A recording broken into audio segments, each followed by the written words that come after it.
How's it going, Nahida?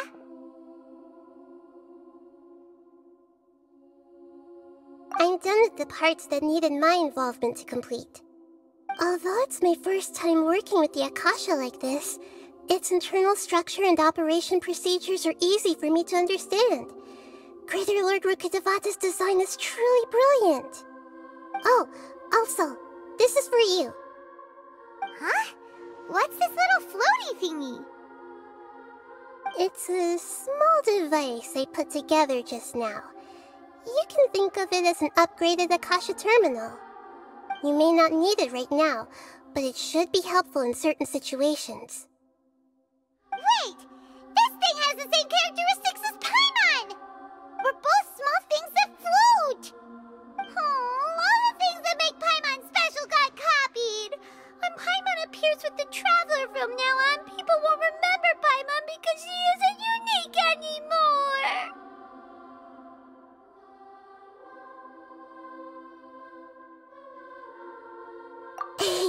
It's alright, Paimon. It can't replace you. It's only a flying device, but you're the Traveler's irreplaceable friend. You're so good at comforting people, Nahida. If only the Traveler was as smart as you. I was simply telling you what I feel to be the truth. I wasn't trying to comfort you. Nahida, you're natural at this. What you just said made Paimon even happier. By the way, there's something I need to confess. Even though I'm the Archon and in control of myself again, I'm not very good at fighting. You may have heard that an Archon's power is derived from their people's faith. However, I'm not as well loved as Greater Lord Rukkhadevata. If we get into a situation where combat is our only option, I'll have to count on you, and I'll do my best to provide support. I'm glad I can rely on you. So the God of Wisdom isn't good at fighting? That actually sounds about right. I've located where the false god is. Time is of the essence, so let's skip to it.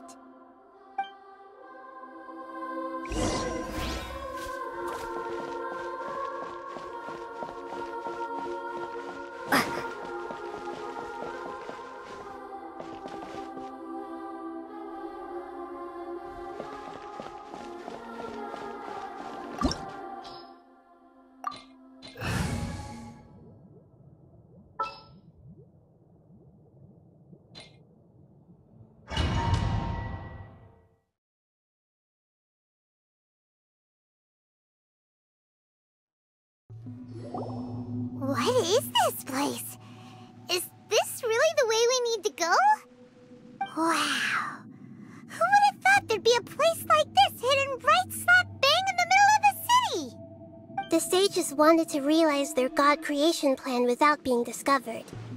The safest and most convenient way would be to build within the academia itself. That's true. They were already hiding one god, so why not two? Judging from the structure here, the project is a huge undertaking. The sages really saw the god creation plan as their ultimate goal. But this place doesn't look like it could have been constructed by the academia alone. The Fatui under the Doctor sure didn't hold back. They provided a lot of technological support. Yeah, or else they wouldn't have been that generous. Is that it, though? I've always felt that this doctor is different from the academia sages.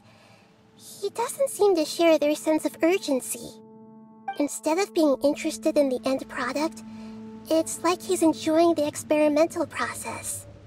The Fatui Harbingers are all such weirdos. So, the doctor being weird is actually normal. So, this Fatui that they're trying to turn into a god is called the Balladeer?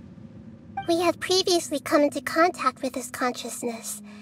He harbors particularly strong obsessions. One is the desire for a gnosis, since he was created to be the vessel for one. The other obsession is probably related to his past. I can't quite explain it. Paimon knows that he was a prototype puppet for the Raiden Shogun before he became a Fatui Harbinger.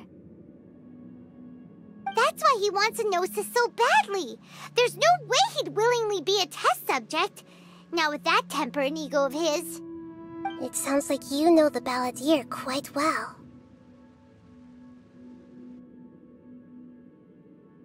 I see.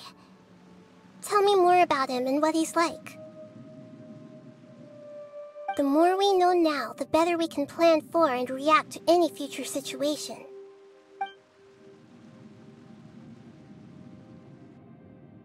Ah, I see. How fascinating. Alright, time to go. Let's get through here and meet him in person.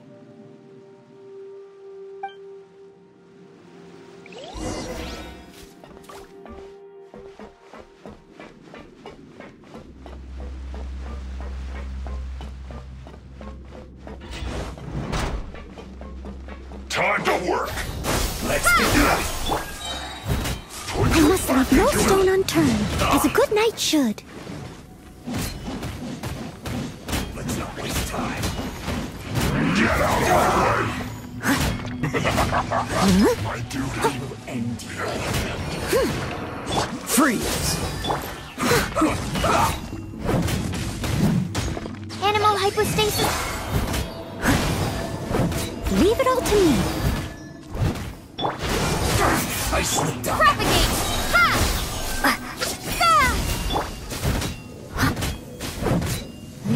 Dodge this!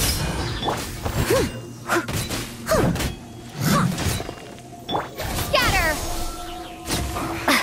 I guess this is it.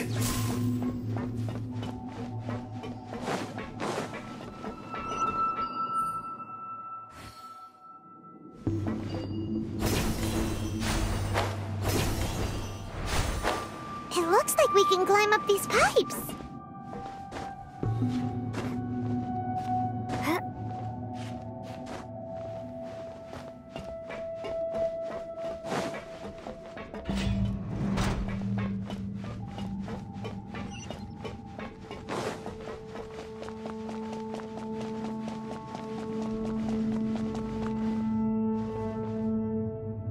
The pattern on the ground seems all messed up.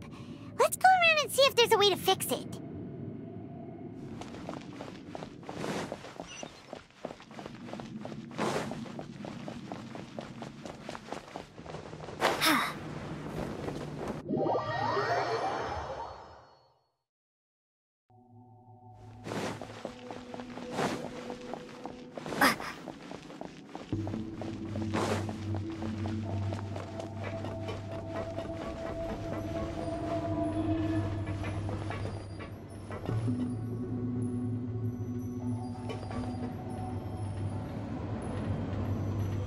It seems to have stopped. Let's continue.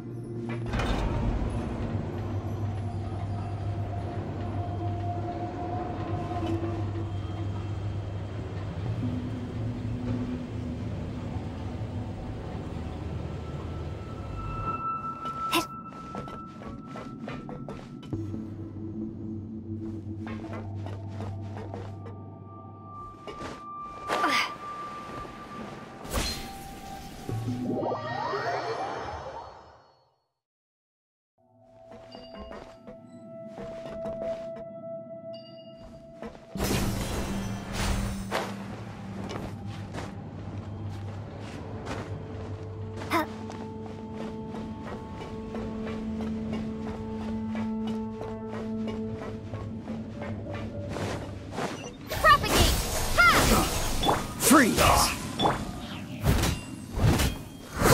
Let's end this quickly!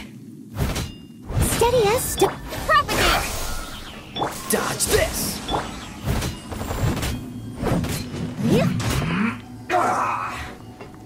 I will end you.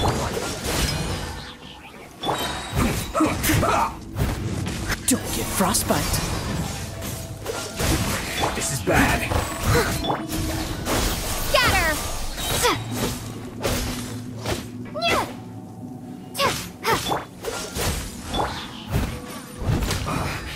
I guess this is it.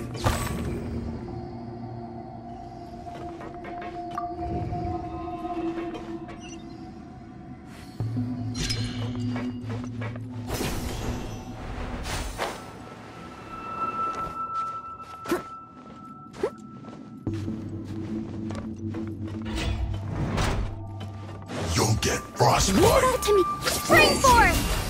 Propagate! Oh, so sorry. As a dutiful maid would. I'll catch up. Someone needs assistance. Scatter! Freeze! This moment will be frozen in...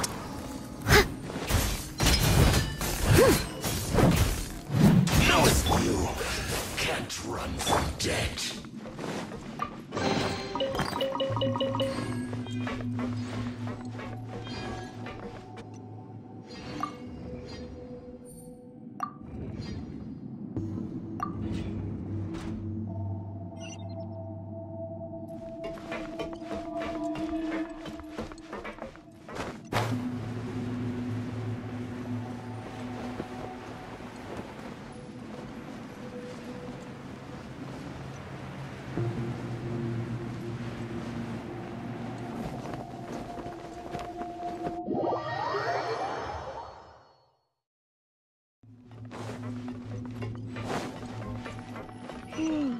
The cart is stuck.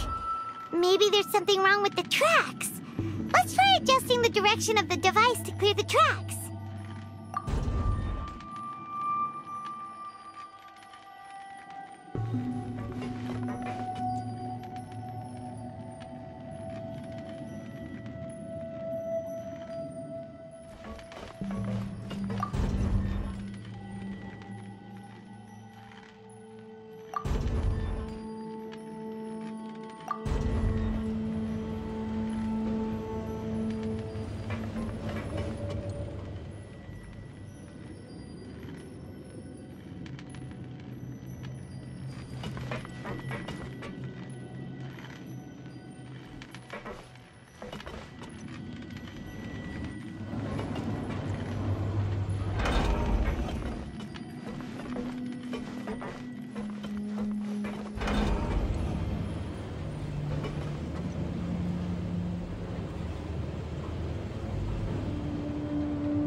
Let's begin. Absorption test. Let's end this quickly. I must leave no stone unturned. Dodge this! I will end you. Freeze! Harden up. Scatter! Propagate! Use this first. What a that seemed to work.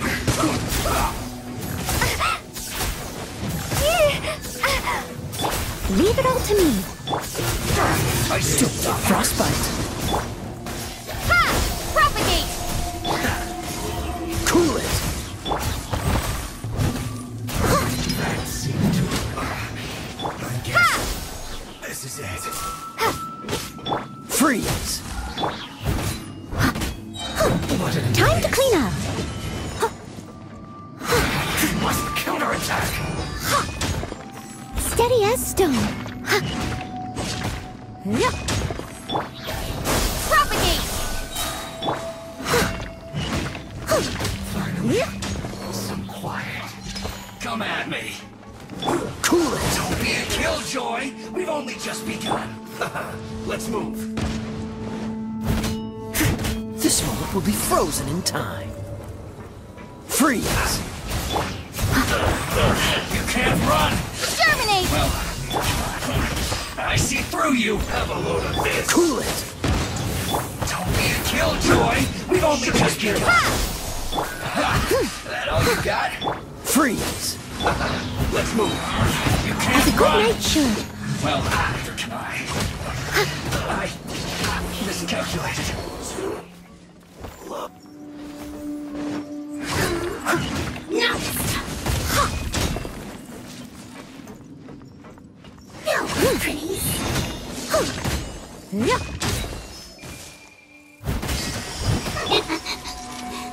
Oh, so sorry. Dodge this! Leave it all to me. Enhanced animal module. Scatter! Want to get a little closer? This could hurt. Spring forth!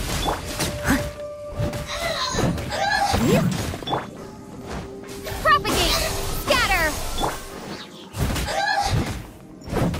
Steady as stone. One after another. Cool it! As a dutiful maid would.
it to me! All of it, whatever it is. What exactly is it? I didn't quite catch your request.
Looking at its operational status, we must prepare for the worst. The god they wanted to create is likely close to completion or already completed. Oh no! What should we do? Paimon can't imagine how hard it would be to fight against a Fatui Harbinger with a Gnosis! Are you nervous, Paimon? If you really want to know, of course Paimon's nervous! Aren't you too, Nahida? Yes, I am. This is probably the first time I faced with a calamity of this degree since my birth. I feel not just nervous, but curious as well. Curious? Curious about what? Curious about our fate. To me, everything we perceive in this world, everything we learn, and everything that happens to us is considered knowledge. And if it's a form of knowledge, then it can be understood. However, only fate is about that which has yet to occur, so it has always drawn my curiosity. So to me, fate is the ultimate knowledge. That's also why I love observing humans and all the things that happen to them. It all brings me great satisfaction. And now, at long last, I'm not just an observer anymore.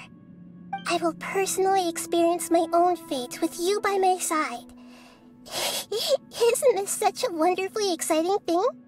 Ah, so that's what you mean. Paimon thinks she understands what you're feeling. Agreed. Okay, let's continue on. I can sense his aura from here.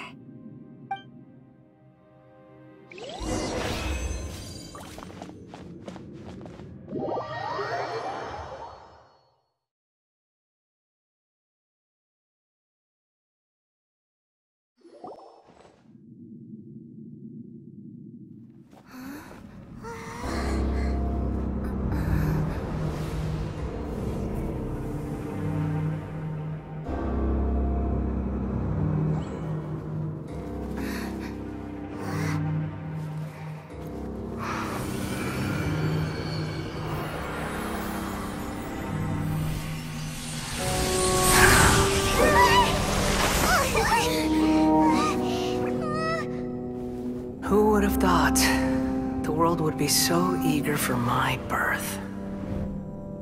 I remember you, Booer, the god of wisdom, and standing beside you, the traveler. Is he all-knowing and powerful now like Greater Lord Rukkhadevata? No, I can't feel the same kind of divinity I felt from the Greater Lord. It seems that the sages didn't get the chance to infuse the divine knowledge capsules into him. But even still, he has undoubtedly become a true god now. So we're too late? The Balladeer has already become a god? The Balladeer. A long bygone title. When my spirit ascended to divinity, I felt as if I had existed for the same number of epochs as heaven and earth. Looking back, the existence of what once called itself Kunikazushi appears infinitely small and ugly.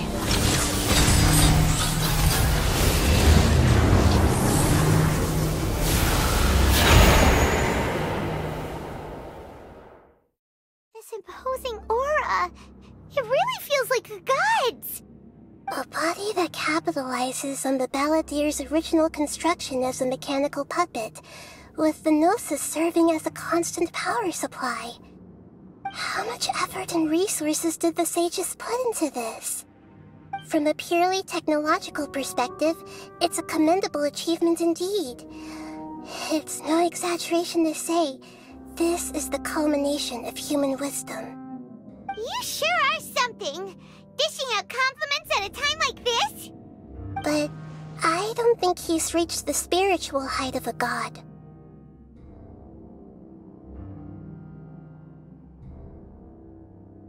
Strife is engraved upon every god and every gnosis brought forth into this world. Can you feel it? The exhilaration of such power, and the thrill of anticipation for our contention. Hito wouldn't feel the same things as you! Do you not realize that you are interrupting a conversation between gods? Lowly creature, know your place!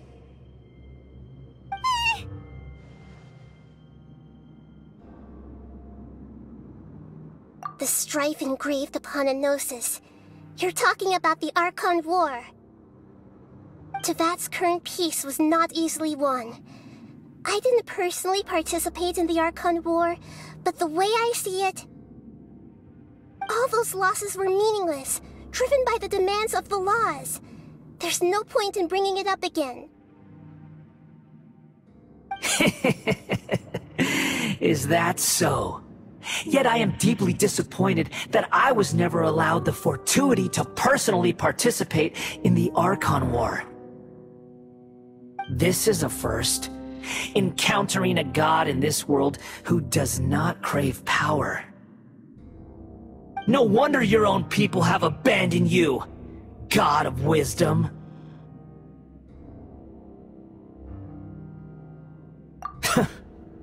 Your judgment is as your existence, unsubstantial. This is where everything ends, Booer, the god of wisdom. You should know that wisdom cannot solve every problem. Like now, where your only option is to face me in combat.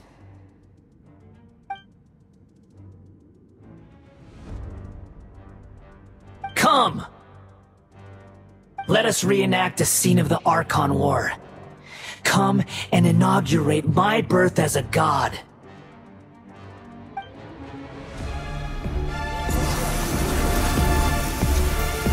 Perish!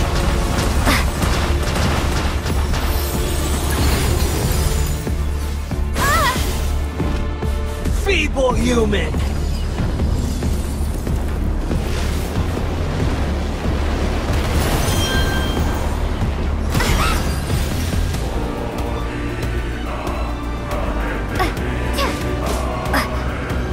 Insignificant pest!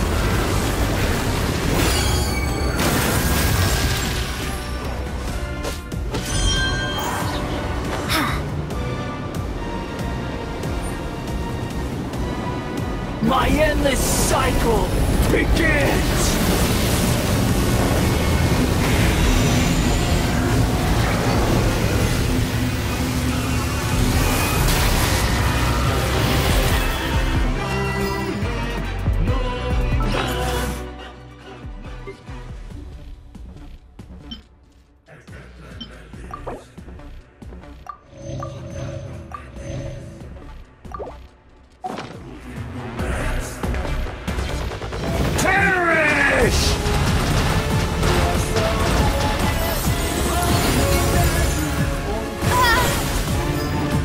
Insignificant pest!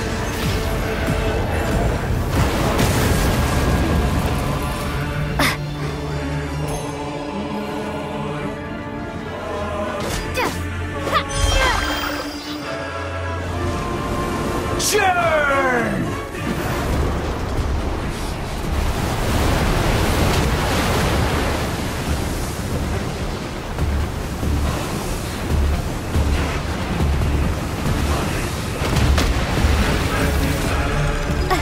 My command, you you shall fall!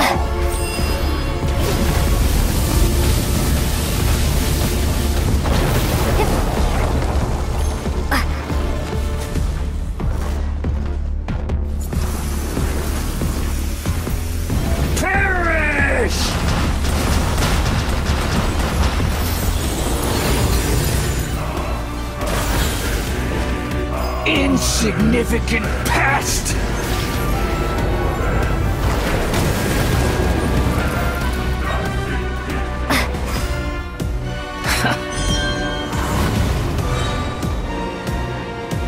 Feeble human!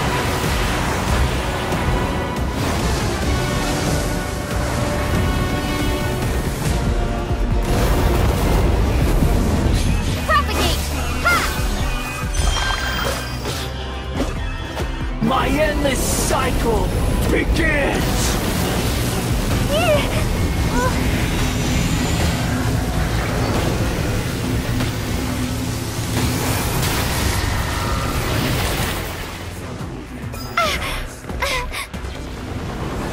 Churn!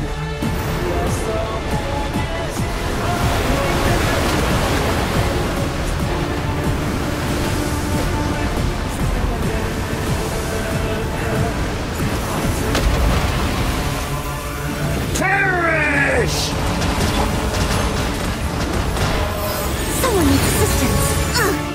I missed a spot. Feeble human! I missed a spot.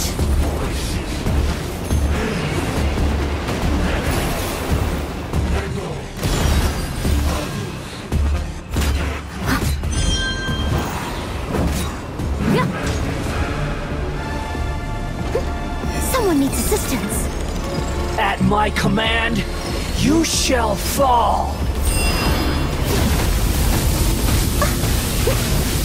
Someone needs assistance.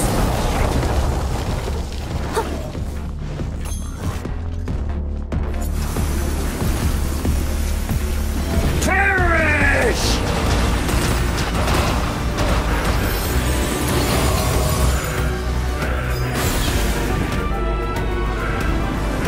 I must leave no stone unturned.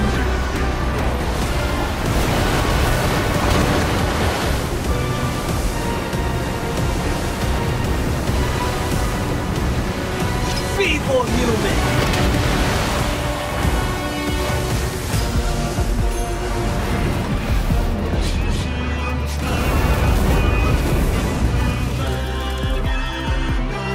Steady as stone. My endless cycle begins! Someone needs assistance.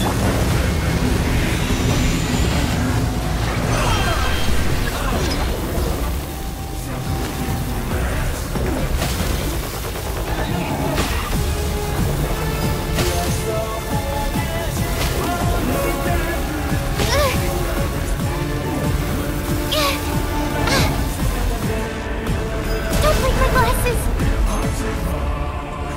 Insignificant past!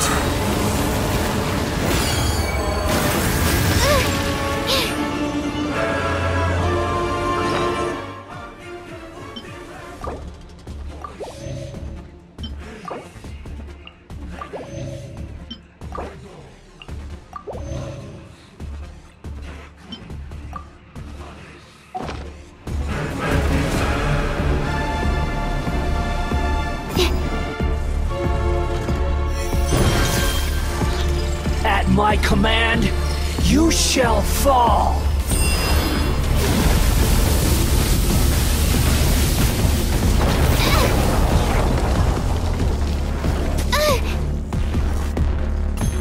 Feeble human!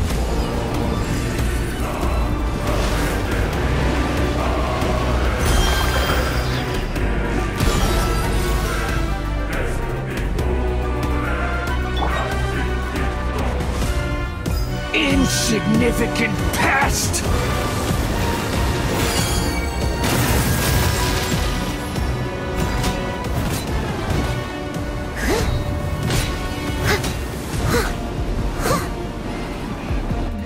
My endless cycle begins!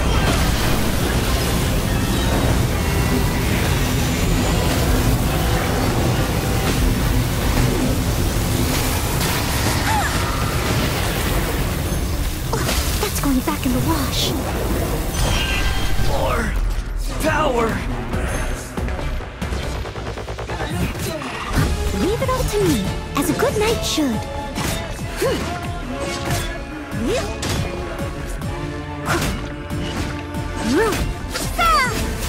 This moment will be frozen in time. Done. You cannot defy me, mortal!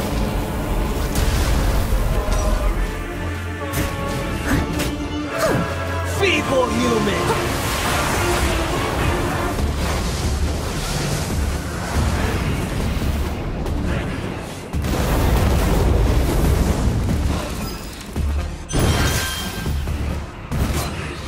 Someone needs assistance.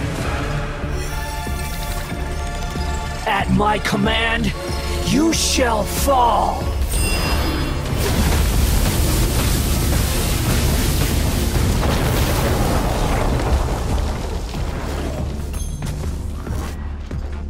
Insignificant pest! I'll catch up.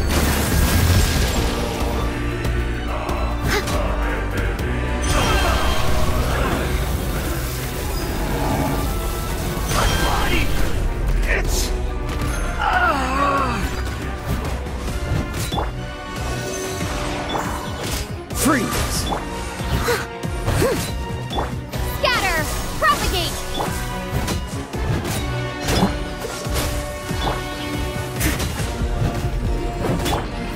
You cannot defy me, mortal!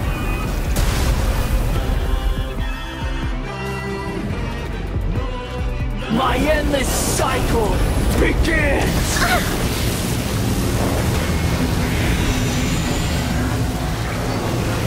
Steady as stone.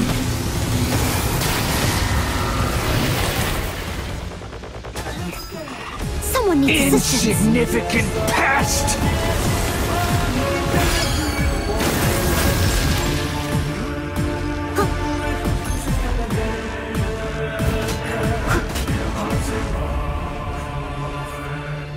Feeble human!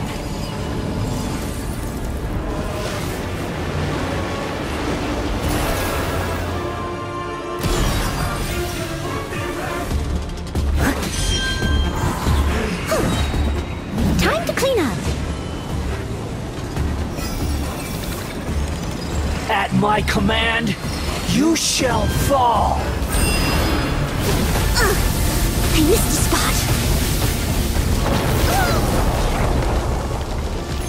Leave it all to me.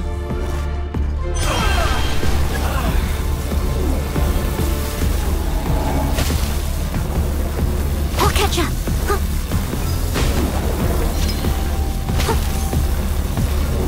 So I am a disgrace to the night.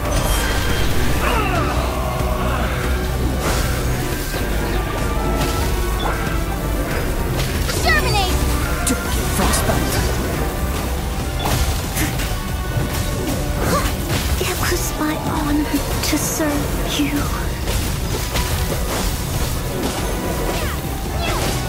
Scatter!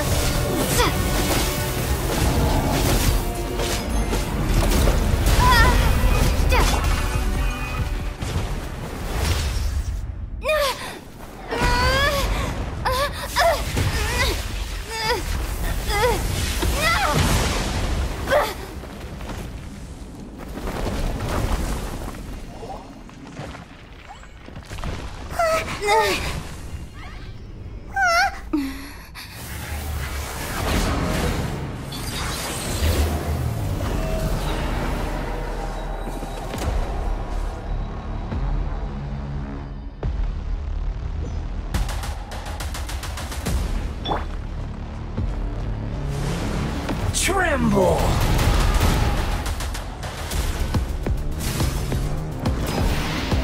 Burn to oblivion! Steady as stone. Kneel! Cool it.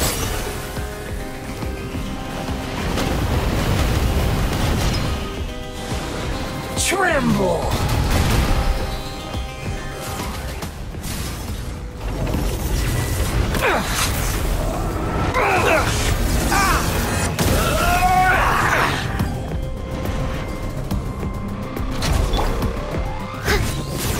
must leave no stone unturned.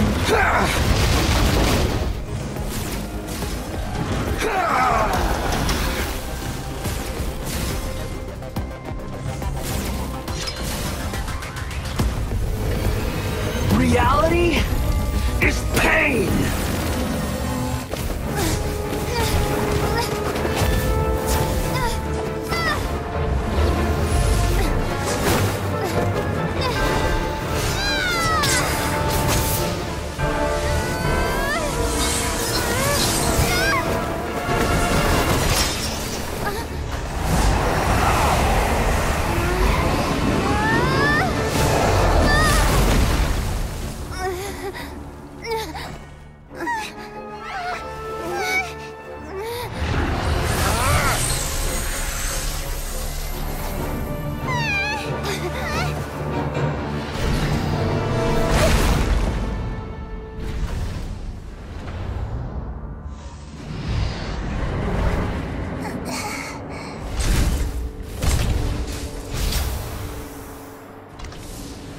This is supposed to be a battle between gods, yet you choose to hide behind a mortal.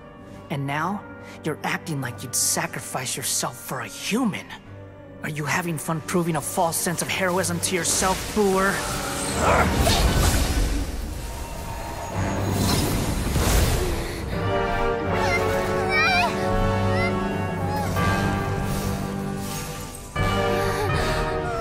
The data collection is almost complete.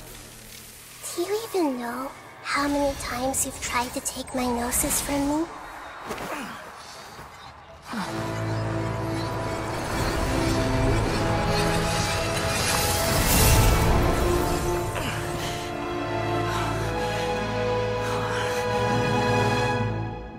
We just concluded the 168th loop. Did you know that in the effort to create you, the people of Sumeru were forced to live through the exact same number of Sub-Zerus festivals and Samsara cycles? The power of dreams. When did you use it on me?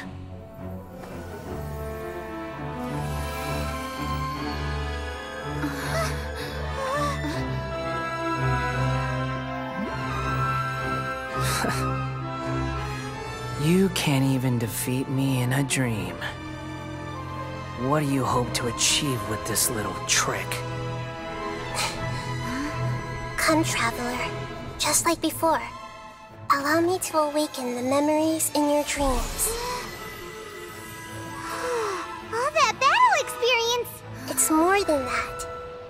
Compile everyone's wisdom in the name of the Archon. That is the original function of the Akasha. I've sent everything that happened just now to the people of Sumeru in the form of knowledge. I've asked them to help you find a way to defeat the false god.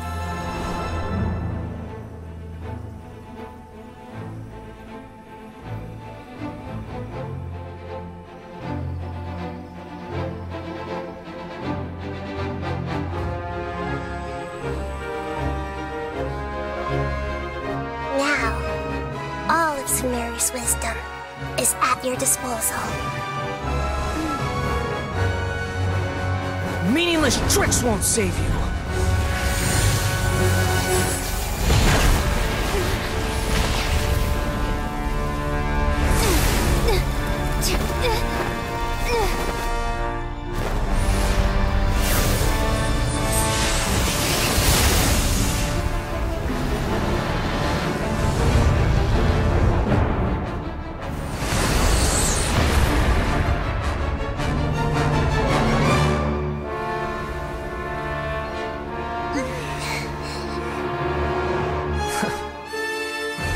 Are you done with your tricks?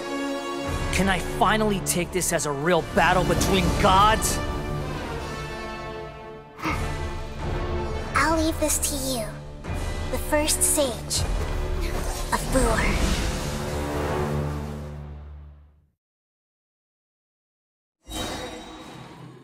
A thousand eons, mine to dominate!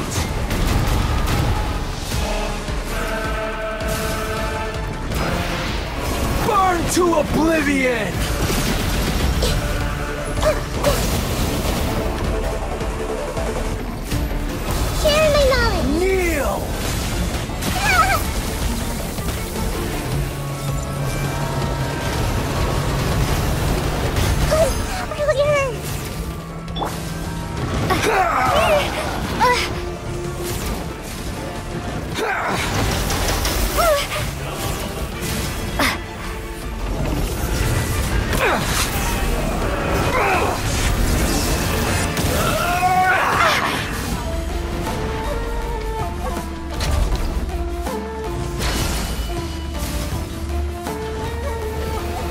Reality is pain!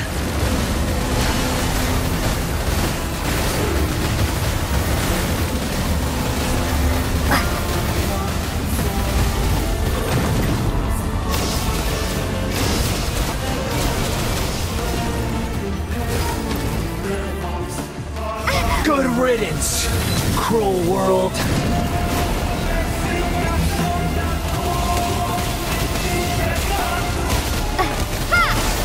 Spring forth! As a good knight should.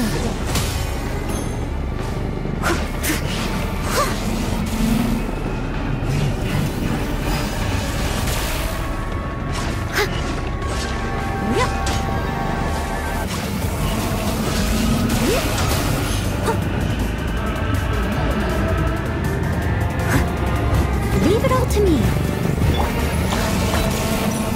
I see everything.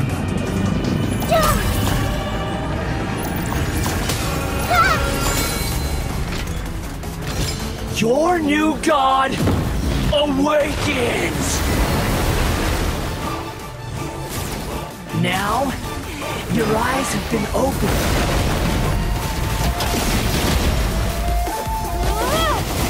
Scatter! Kneel!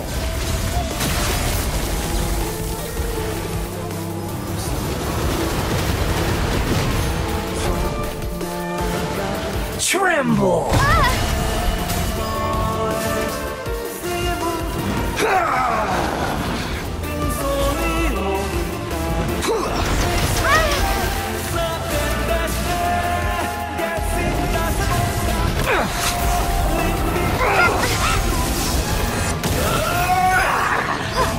Propagate! Steady as stone. Reality Someone needs is assistance. pain!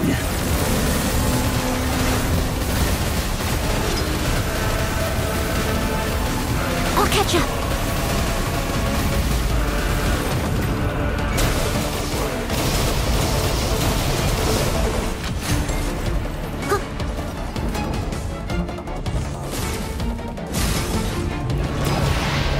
Burn to Someone oblivion! needs assistance.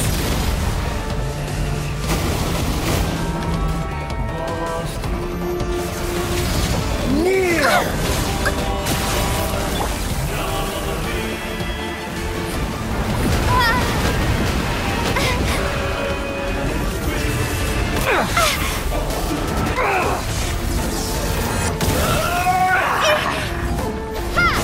Scatter!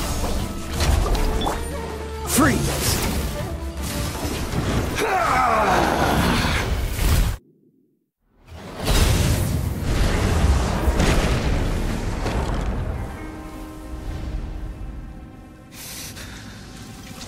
Humans.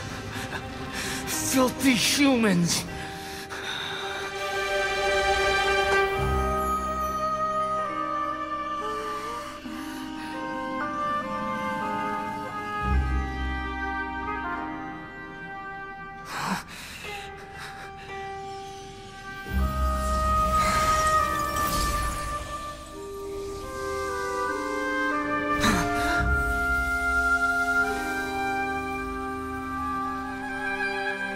No!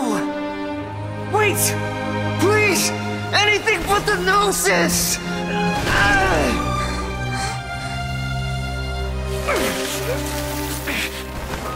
That's mine! Don't even try! I'll never go back!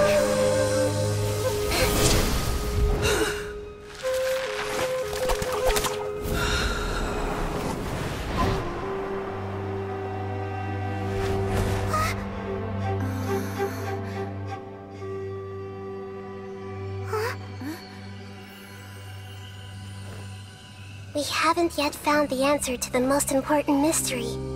Irminsul is still waiting to be saved. With the power of another Gnosis, We may now finally understand the last memory of Greater Lord Rukkhadevata.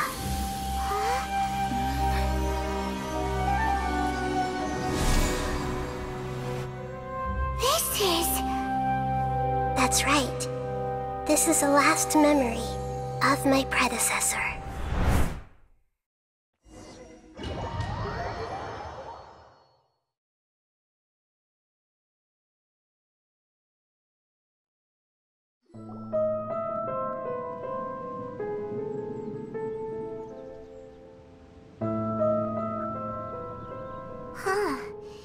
This sure seems very different from what Paimon imagined. Shouldn't Irminsul be in this realm of consciousness? Yes, that is our destination. But I didn't expect the remaining consciousness of Greater Lord Rukkhadevata to be as polluted as this.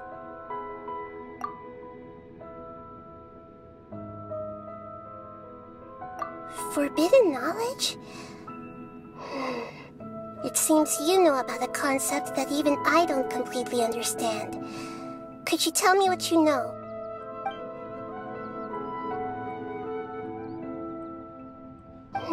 Your inference seems logical enough. Forbidden knowledge once polluted the desert thousands of years ago, but was successfully repelled thanks to King Deshret's self-sacrifice, and Greater Lord Rukkhadevata nearly exhausting her power. Then, a second instance of forbidden knowledge pollution occurred during the Conria Cataclysm 500 years ago. But I'm afraid it is much more serious this time, with Irminsul itself already in danger. So, if we're in the remaining consciousness of Greater Lord Rukkhadevata, and it's also been affected by forbidden knowledge pollution, then does that mean, in order to save us, Greater Lord Rukkhadevata? Yes. It's very possible that she sacrificed her life in the fight against forbidden knowledge. She didn't completely eradicate forbidden knowledge, but if it weren't for her actions, the pollution would have been far more rampant over these past 500 years. The way that everyone, including me, has forgotten everything about forbidden knowledge may very well be due to her restoration of Irminsul. Aww. Do you feel sad, Nahida? I'm just sharing her pain. The pollution of her consciousness here is severe. There is madness, chaos, and pain all around us. Did she fight to resist the forbidden knowledge pollution in such terrible conditions, all the way up to her last breath? She even used her last remnant of lucid consciousness to leave a clue for us to follow.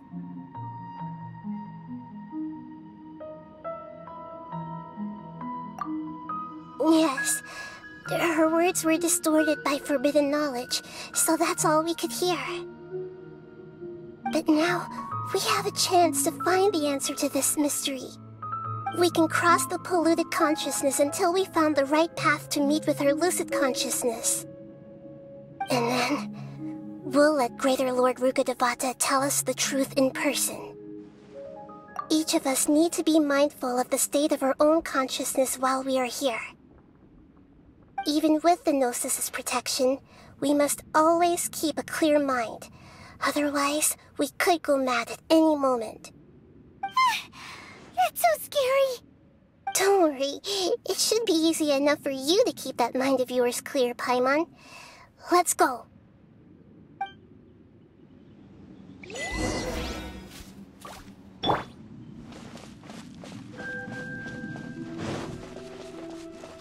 Are we in the air? And why is there a huge boat? That's the boat of consciousness, which symbolizes reason here. Its course is the direction our consciousness... Wow! What are these? The monsters seem to have been affected by them.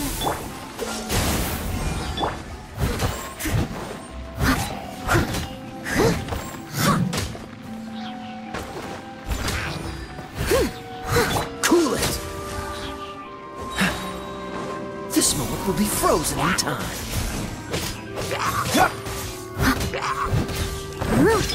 Scatter!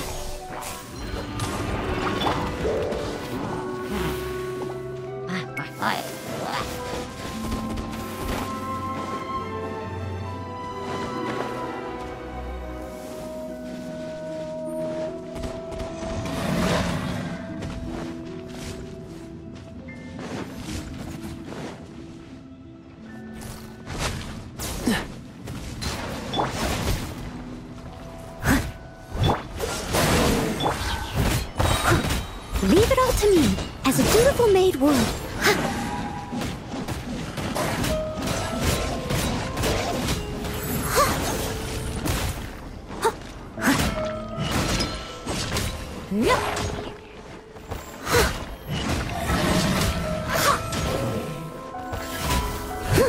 Dodge this! I must leave no... Cool it!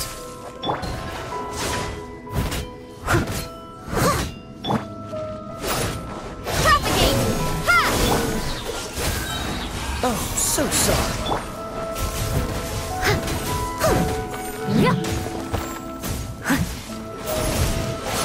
Steady as... Dodge this!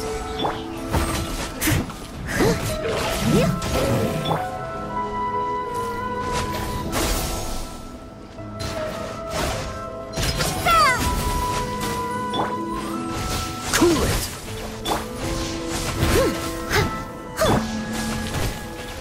Propagate! Scatter! Freeze! Time to clean up.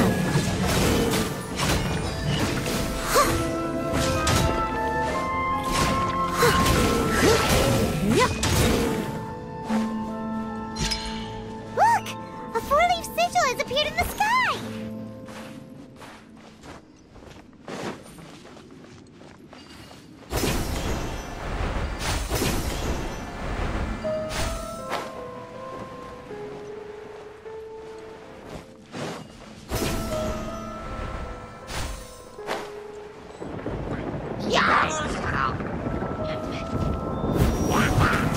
I must leave no stone. This moment will be frozen in time.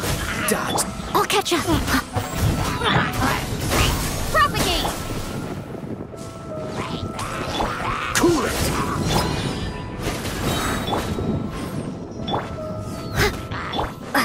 Scatter! Spring forth! Steady as stone. Dodge this!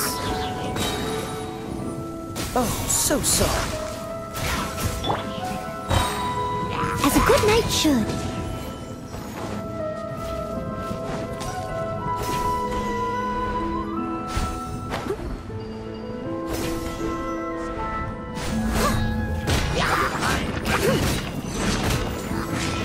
Leave it all to me.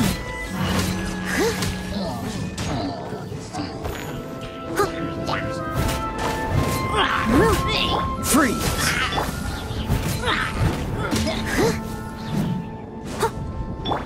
Propagate! Scatter! Cool it!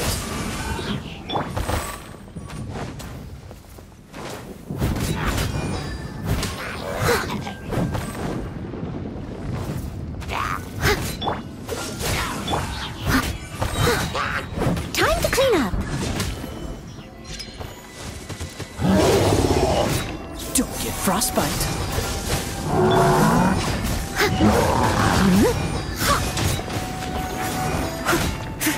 Dodge this! I must leave no stone unturned.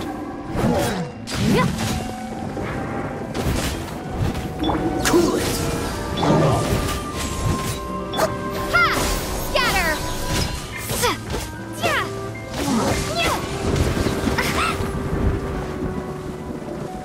Freeze! As a good knight should. Leave it all to me. Someone needs assistance.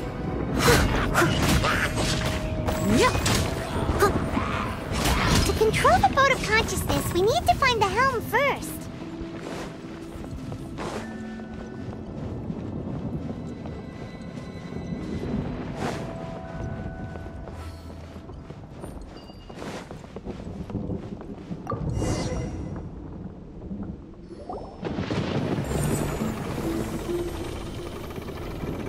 We changed direction.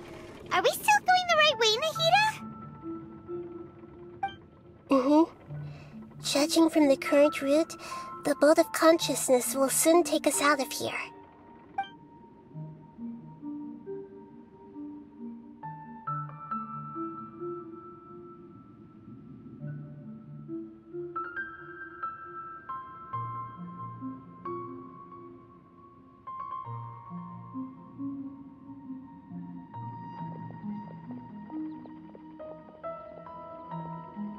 We'll be arriving at our destination soon.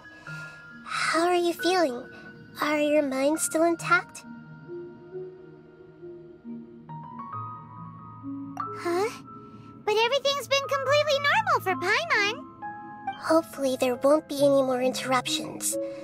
This time, we should be able to meet Greater Lord Rukkhadevata.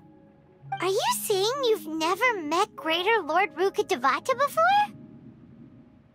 No. It seems that my birth and her death took place at the same time. Otherwise, I think she would have given me a little more guidance, and I could have done a better job. Hey, you've done a great job, Nahida.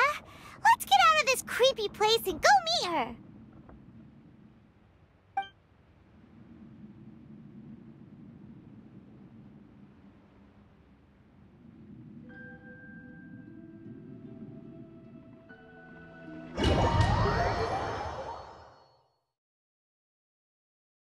So, is this the place you were talking about?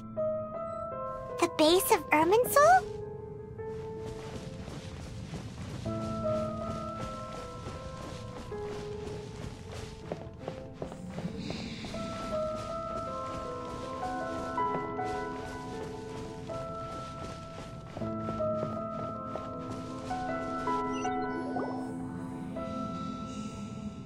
Well, this is the place.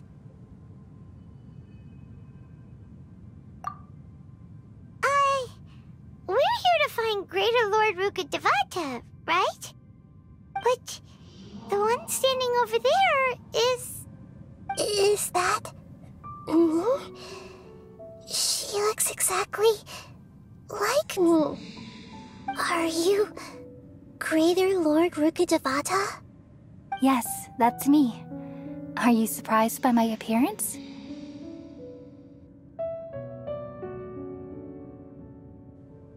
Irminsul and the surrounding lands have been reproduced here as they were years ago. But this is just a realm of consciousness. We are manifestations of the same nature. Hence why we would appear exactly the same. We're of the same nature. Why? Because you are me, and I am you. You are me in the new samsara. The new samsara? As Greater Lord Rukkhadevata, I'm the avatar of Irminsul. And you are the purest branch snapped from Irminsul. Imagine it this way. Even if a tree dies, its branches will eventually take root and grow, continuing the tree's life in another form. I'm merely the remaining consciousness of Greater Lord Rukkhadevata. The real me has presumably died a long time ago.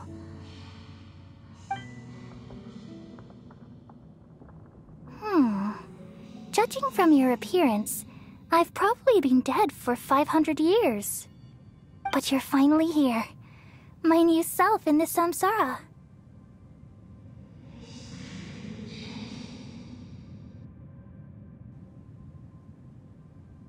If this is true, then am I going to be a great Archon like you someday?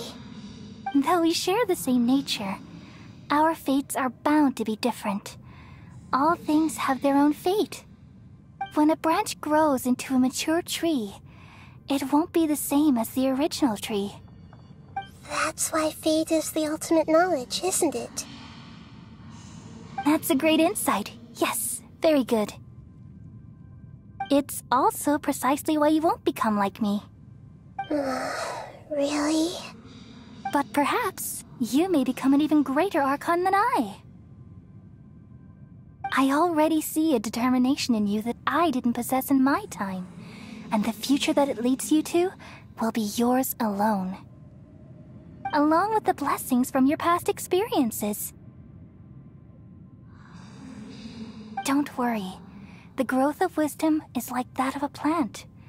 You only need to wait quietly for the flower to bloom. Come to think of it, the sages never had the faintest inkling of the meaning of wisdom. Thank you. Nothing makes me happier than discovering that the Archon I always admired was in fact myself in another fate. It's so nice to speak with you, Greater Lord Rukkhadevata. I've always wanted to meet you. The feeling is mutual. From the moment I snapped the branch off Irminsul and created you, I've also looked forward to talking with you. Could you tell me why you wanted to create me? And what exactly happened when you died? Ah, I see. You're here seeking answers, right? Everything that day, even the sky itself, changed into a color like this. At that time, the seven were all summoned to the nation of Conria. Except for me. I had a more important task to attend to. I had to protect Irminsul. The disaster occurred together with the pollution of forbidden knowledge. At that very moment, with my consciousness connected to Irminsul, I sensed something was wrong. The pain started to torment my mind. By the time I reached Irminsul, it was already displaying signs of corruption. Had I not repelled the pollution of forbidden knowledge with King Deshret thousands of years ago, I might have felt even more hopeless and lost. So what exactly is forbidden knowledge? It's a kind of knowledge that doesn't belong to this world, and a form of truth that can't be understood. It came from the very bottom of the abyss. Even I could never understand it. The world is constantly rejecting it, leading to all kinds of bad phenomena. If we allow forbidden knowledge to pollute Irminsul, I'm afraid the entirety of Teyvat could fall apart. So, there's knowledge that even the God of Wisdom can't understand? At that time, I knew I couldn't repel the forbidden knowledge with my strength alone. Which is why I created a device that compiled human wisdom and named it the Akasha. It's truly the world's most amazing invention. Thank you. For a long time, I thought dreams were the fruit of human wisdom. Though it was selfish to do so, I borrowed people's dreams using the Akasha. Then I compiled their wisdom and all of my own power. Well, did it work? Thanks to the wisdom of the people of Sumeru, almost all the forbidden knowledge was cleared from Irminsul. But things didn't go as smoothly as I thought. I had a terrible headache, which gave me an uneasy feeling. And then I remembered that my consciousness was also connected with Irminsul. It brought me knowledge and wisdom, but vile corruption as well. From the very beginning, my existence had been polluted by the forbidden knowledge. Oh no. How could that happen? I've experienced that pain in your consciousness. It must have been a horrible experience. Yes, but my feelings weren't important. The important thing was that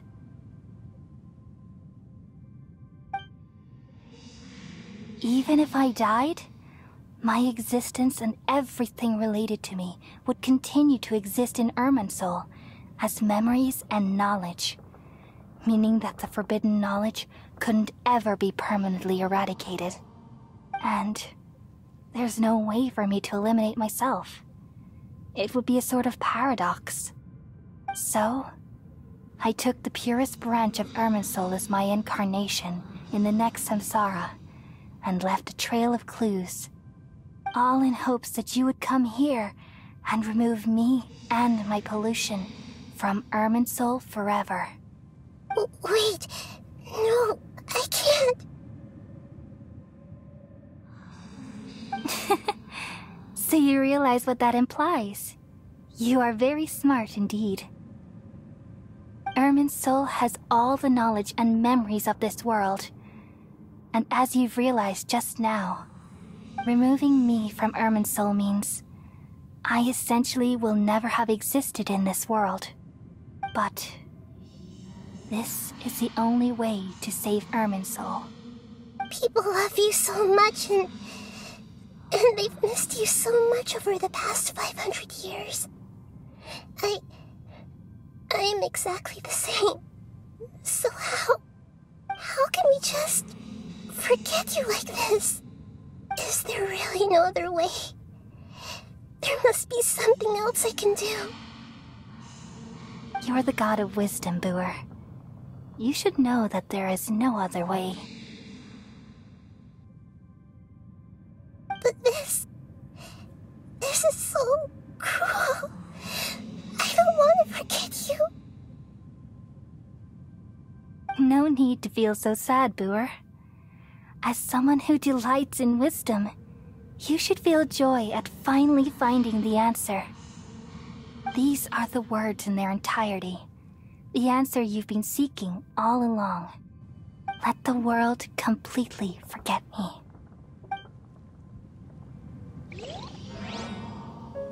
We all nestle under the great tree of wisdom, peering out to perceive the world. From the earth and from the rain, we perceive its wonders, until we become a white bird to perch atop a branch, and finally snap off the most important leaf. Once upon a time, I alone dreamed in this world. In my dreams, everybody would also dream after they fell asleep. Wild and wonderful thoughts would emerge from their minds. Some tumbled to the ground, and others floated to the sky, connecting all things in the world into one dazzling net. Among a plethora of worlds were numerous smaller worlds, all of fate, finding within the tapestry their brilliant glow. I gradually understood that these indescribable and constantly changing things are the most profound things in the world. Only they can completely repel the madness. Only dreams can awaken consciousness from the deepest darkness.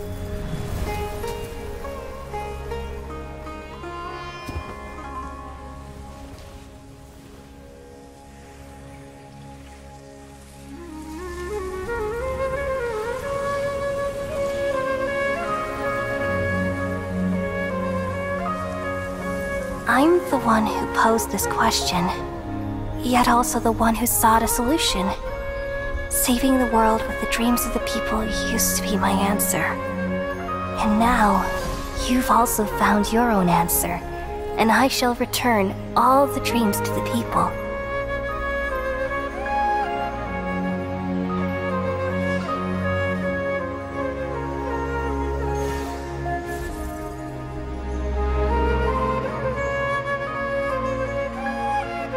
Goodbye, people of Sumeru. May you be blessed tonight with the sweetest of dreams.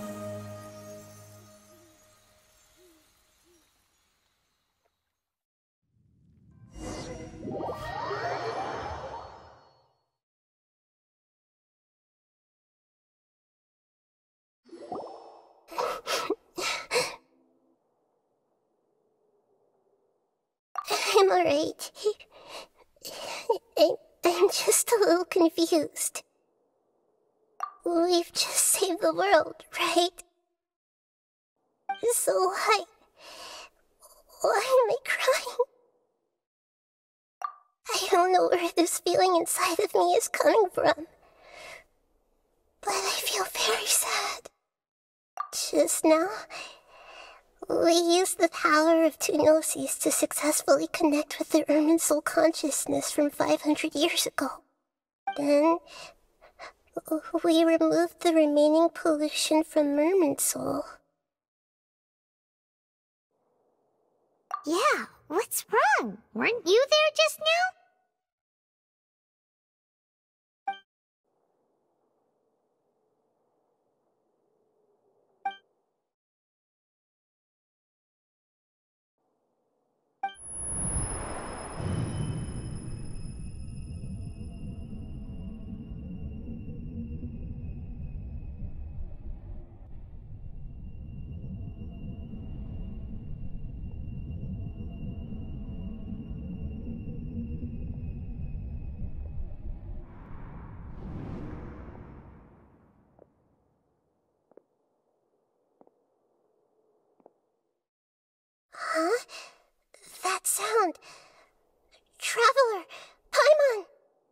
I've been waiting here far too long.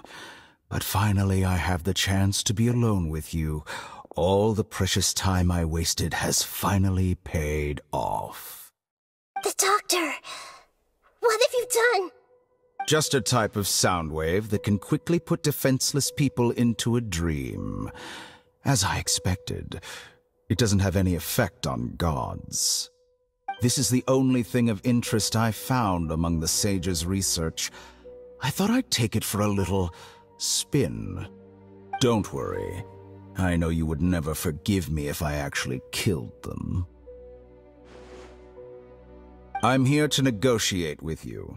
Naturally, I won't do anything dangerous that could potentially damage our relationship. Negotiate with me?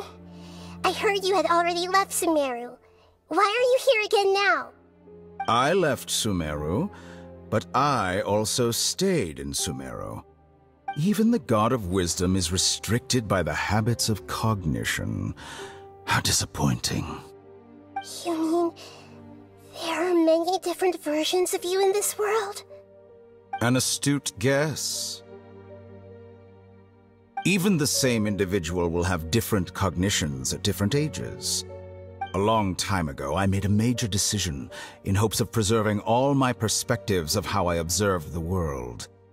Observation is the first step of any experiment, but observing the current world doesn't satisfy me.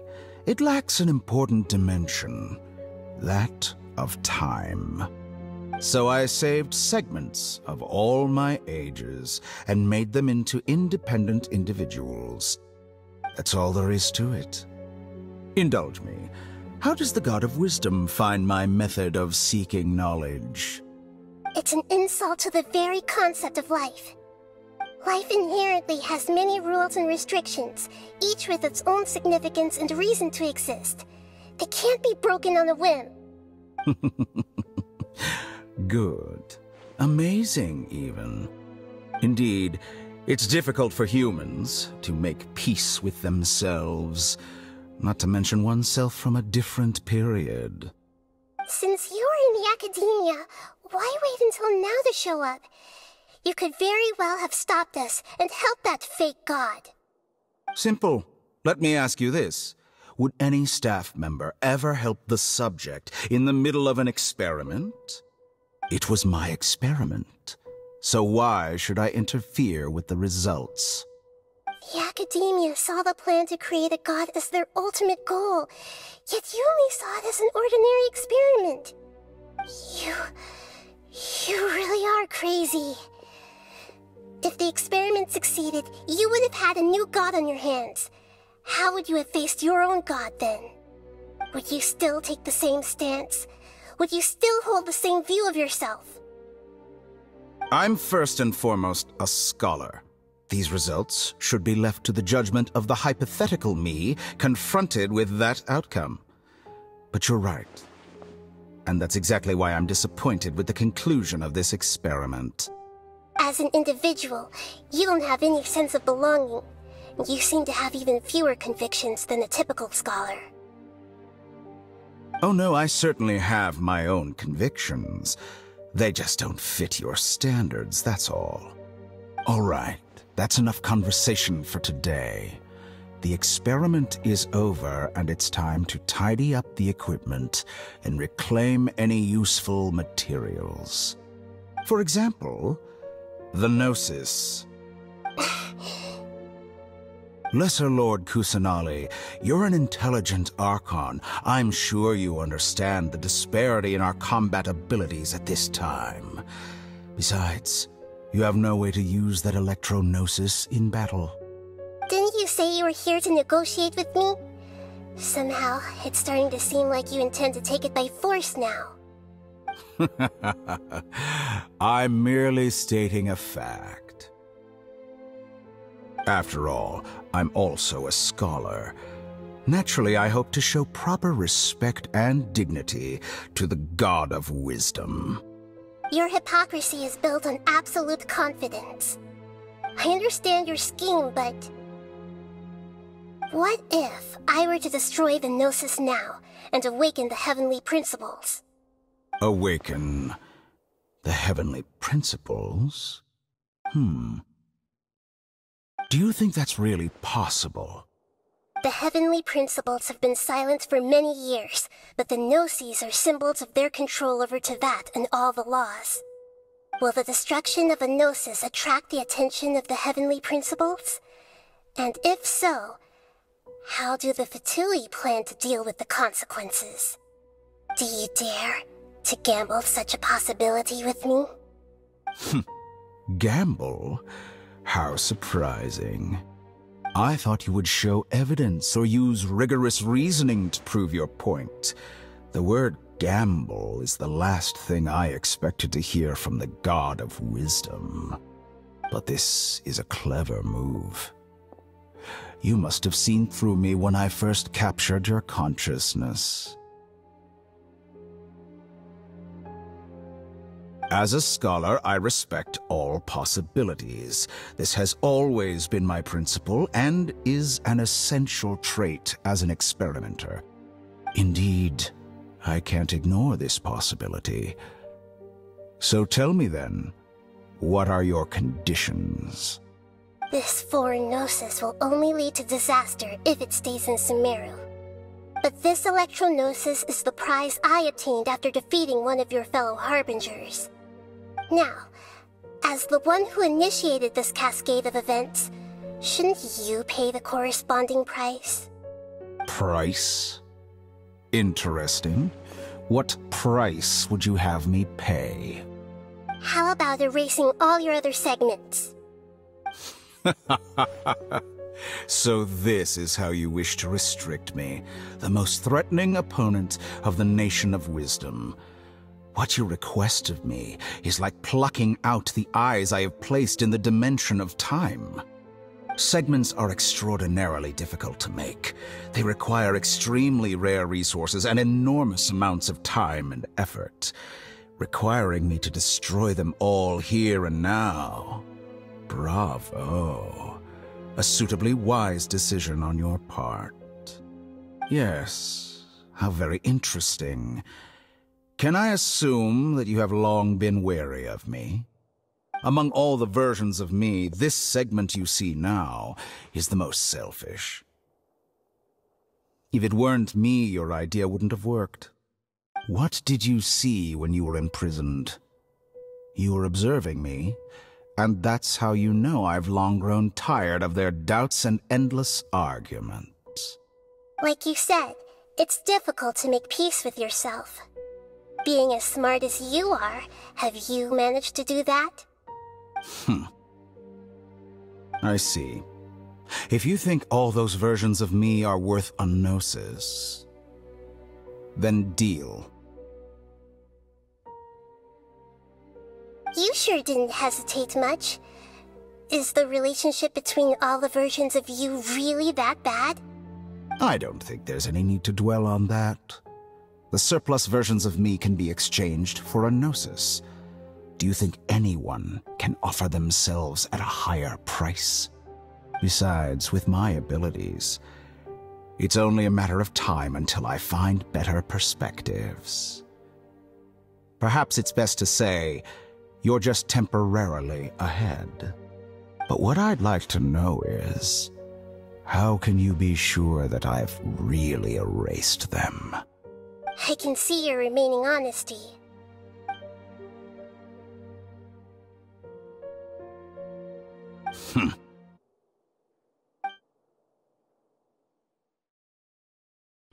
What a ridiculous decision! Sheer You can't be foolishness. serious! How could I have been so short-sighted. You think this is the end? I'll have I quit! You'll make Good this moment riddance. count. You will regret this! Well, have you confirmed that it's complete? Here, take it. The future of Sumeru City will be in my hands alone. I will shut down the Akasha and let curiosity and the thirst for knowledge drive the realm of academics once again. There won't be any further gaps for you to exploit.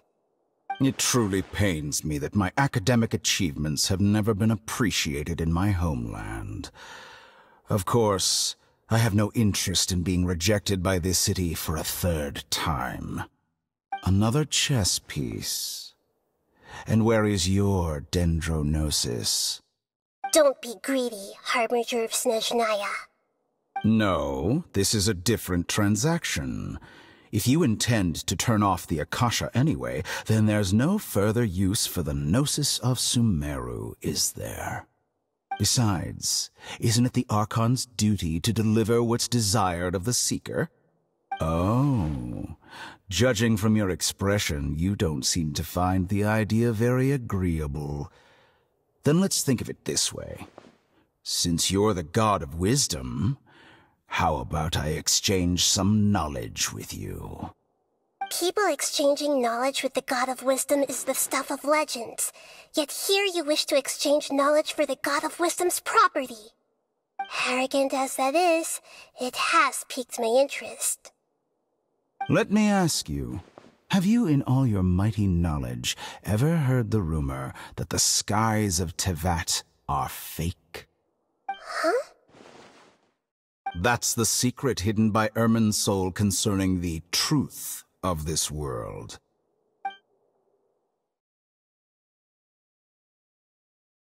Once I finish telling you about this, it will be time for me to say goodbye.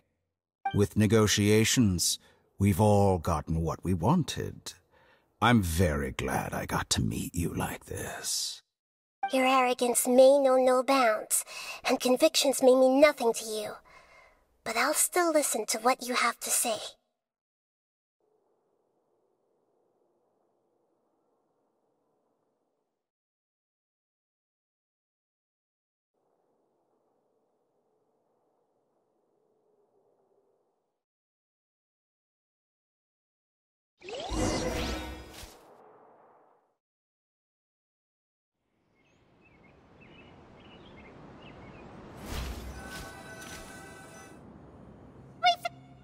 Together! Okay, wake her up.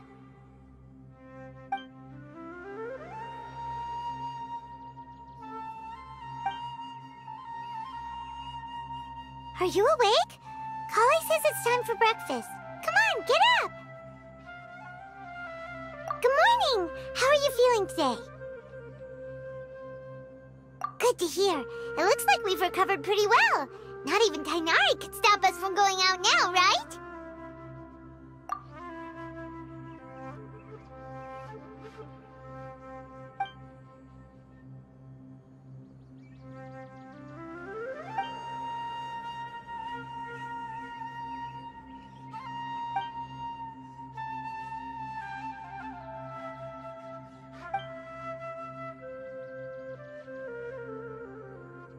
Come on, Traveler, let's go!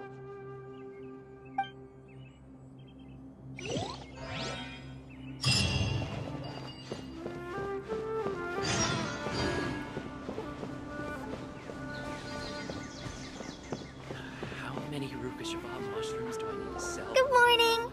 Looks like you're awake. Yep, yep!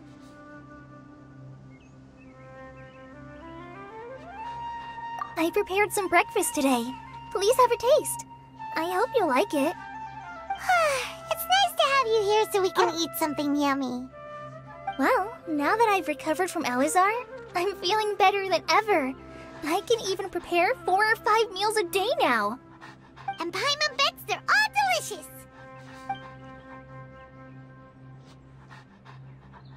Oh, by the way, someone brought a letter for you after you went to sleep last night. Nope, Paimon wanted to read the letter with you after you woke up, so Paimon didn't open it. All right, let's read it now. Oh, it's from Milu. Ahem. We're going to hold a feast at the Grand Bazaar and celebrate Cyano's reinstatement as the General Mahamatra. As heroes of Sumeru, please be sure to attend. I'll wait for you. The date of the banquet is written on the back. It's in 2 days. Oh, I've also heard that you've become heroes here as well. That's amazing. Sometimes I'm really envious of strong and confident people like you. Oh, you're embarrassing me. Anyway, let's go to the Grand Bazaar to have a look. Oh, before you leave, be sure to inform Master Tainari.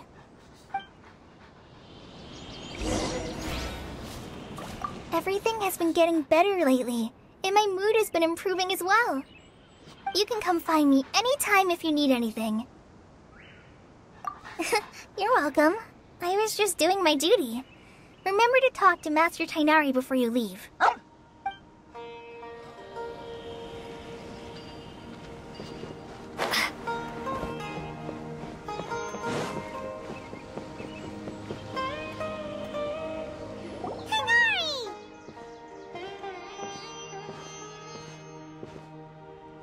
Good morning. How do you feel today?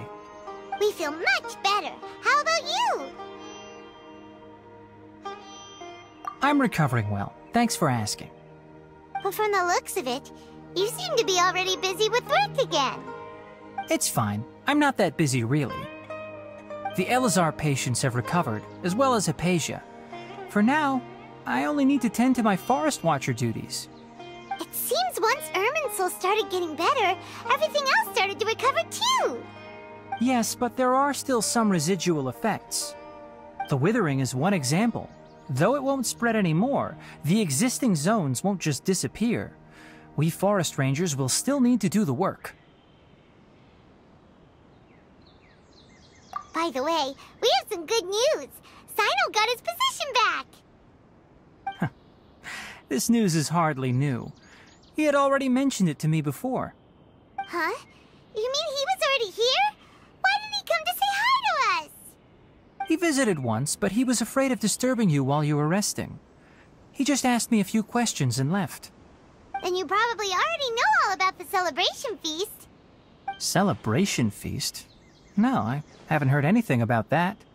Huh? But didn't Nilu say in her letter that they would celebrate Sino? He didn't tell you? Perhaps, or alternatively, he doesn't know about it either. Come to think of it, Sino doesn't seem like the type who'd enjoy a celebration feast.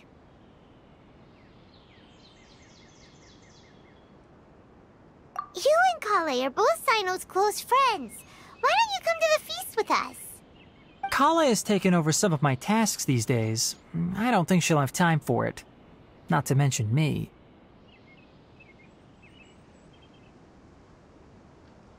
You see, some VIPs have come to the forest recently.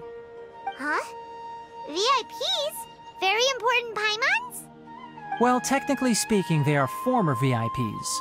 The sages involved in recent incidents have begun their training in the Avidya forest, and the people they had previously imprisoned have all been released. Huh? Yes, he's a little weak, but he isn't injured and his condition is stable. Lesser Lord Kusanali, in her boundless mercy, has decided to spare Azar and the other wrongdoers. Supposedly, they were ashamed of their shallow ideologies and have decided to dedicate the rest of their lives to cultivating wisdom in the Avidya forest. When they learned that Lesser Lord Kusanali had defeated the Balladeer and saved Irminsul, they were shocked at first, but also became happy, feeling that the sacred light guiding them on the path of discovering wisdom had begun to shine once again. As a result, work has increased for the forest rangers. That sounds really exhausting. There's nothing we can do, really. But that's another topic. Back to the matter at hand. Are you two planning to head out? Ah, right! We're here to request permission to head out. Would that be okay? You've recovered well. You may go, but be careful. Yay! Will do!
Well, there won't be any problems if the feast starts at that time.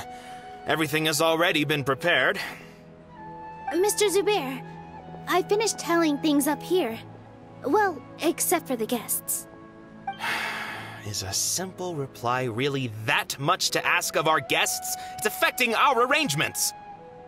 Oh, it'll be fine. Besides, it never hurts to get things ready in advance. I was thinking the same thing. The feast will be held sooner or later, right? Hey, Nilou! Traveler, Paimon! We got your letters, so here we are! You're the best! The other guests haven't even replied yet. Huh? Are we the only ones that have arrived? Yeah, I had someone deliver letters to all of our guests. But maybe everyone is still busy with other things. Look, I get it. Sumeru is in an extremely important period of transition right now, but even if your friends are important figures, they shouldn't just ignore your request like this. Nilou is Sumeru's #1 celebrity, after all.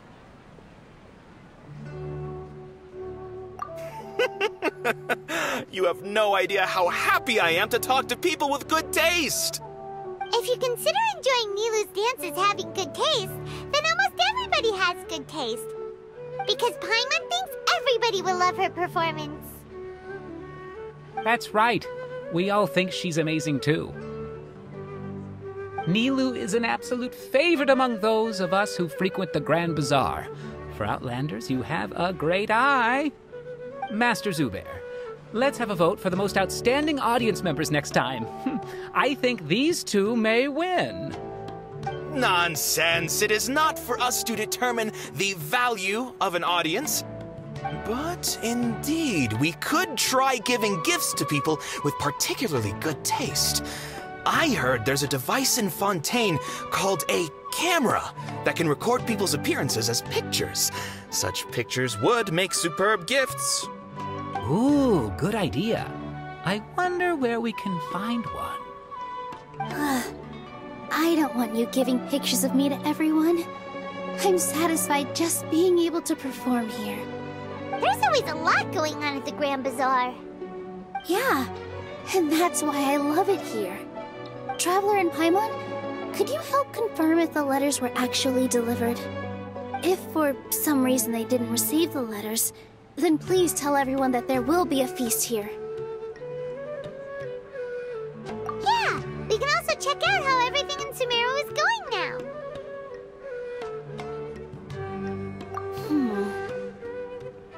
When I wrote the letters, I heard that Dia was in Port Ormos, and Alhaitham was at the Academia. As for Sino, we've only heard that he appears at the Academia from time to time.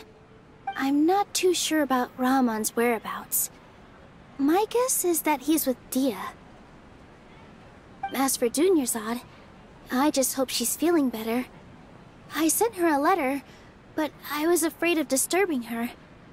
If you have time, please ask about her for me. Okay, got it. Let's go, Traveler.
We haven't seen Alhaitham anywhere. Let's ask that person over there.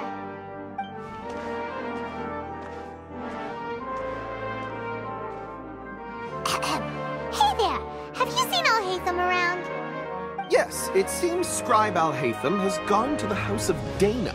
You should be able to find him there. But you're already the second group of people I've seen looking for him today. He must be quite the busy man. Oh? Who else was looking for him? Mr. Cavey was just here asking about him. You wouldn't believe how terrible their relationship is. And now you two are here. Don't tell me everyone's here looking for gossip about the sages. No way! We're strictly here on business. Ah, I see. Sorry, I thought maybe everyone's as interested in rumors about the sages as I am.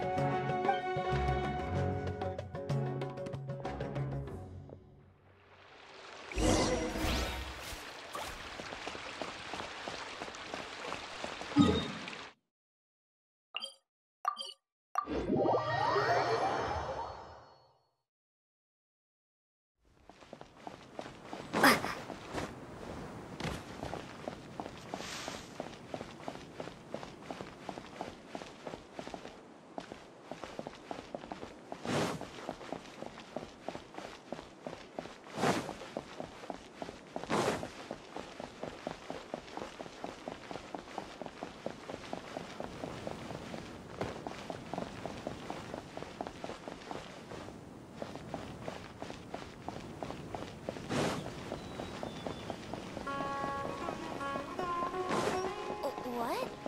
But I think it's way better.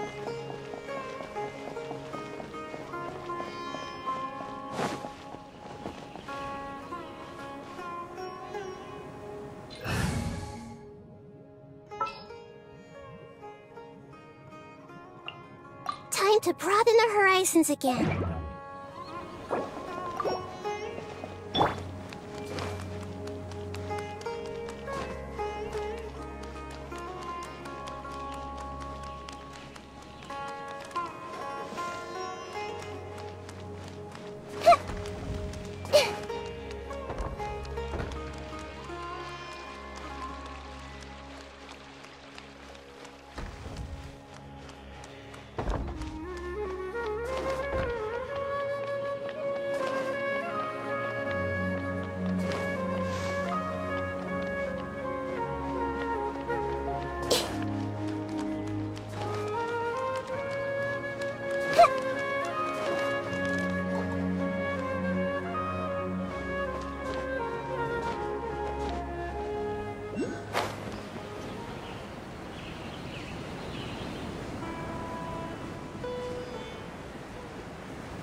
Everyone hold hands! Book smells so good.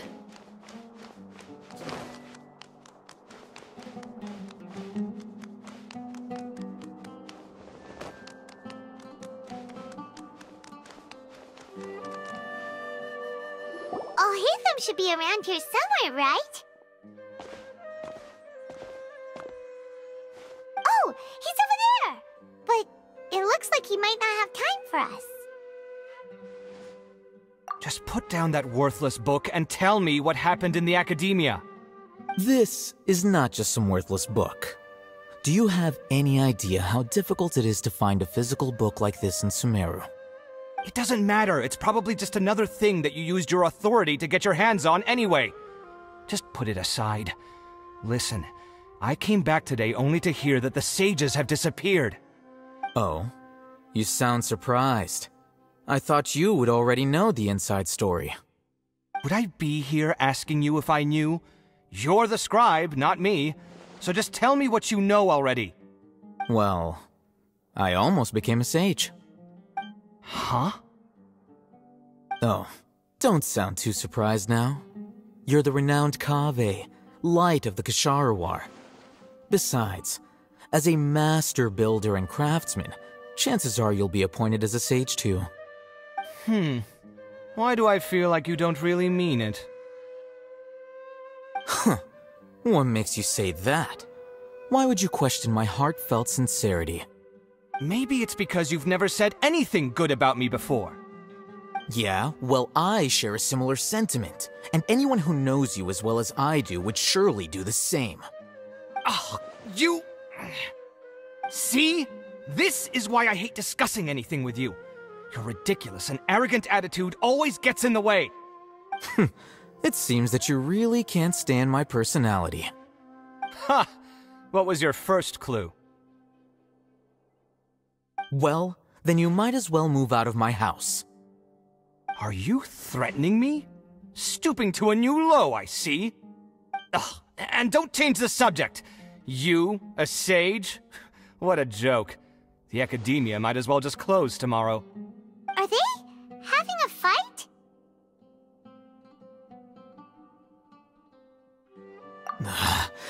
Forget what's going on with the academia.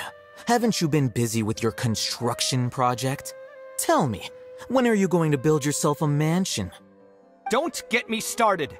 I get angry just thinking about it. So, what great building did our master architect work on this time? Like I need to tell you. Keep your nose out of my business. No, I think we deserve to know. Where were you when Sumeru needed you most? I was in the desert for a large project, but considering Haravatat's utter ignorance of architectural and aesthetic matters, you probably wouldn't understand. Which is truly unfortunate. I can only pity the man who doesn't understand the first thing about beauty and romance. Unlike a true... Hold on, wait a second. What do you mean by when Sumeru needed me most? Well, while you were out fiddling around in the desert, many people came together to save Sumeru from a crisis. Ha! And you think I'd believe that? Look, all you really need to know is that Azar and all his accomplices have all been overthrown. Huh? What nonsense are you talking about? It's no skin off my nose if you don't believe me. It's not like my Archon was the one trying to apply for funding from the Grand Sage. Yours, though, on the other hand... You know what? I'll ask around. I'm sure someone knows what's going on here. You're dead if I find out you're lying to me.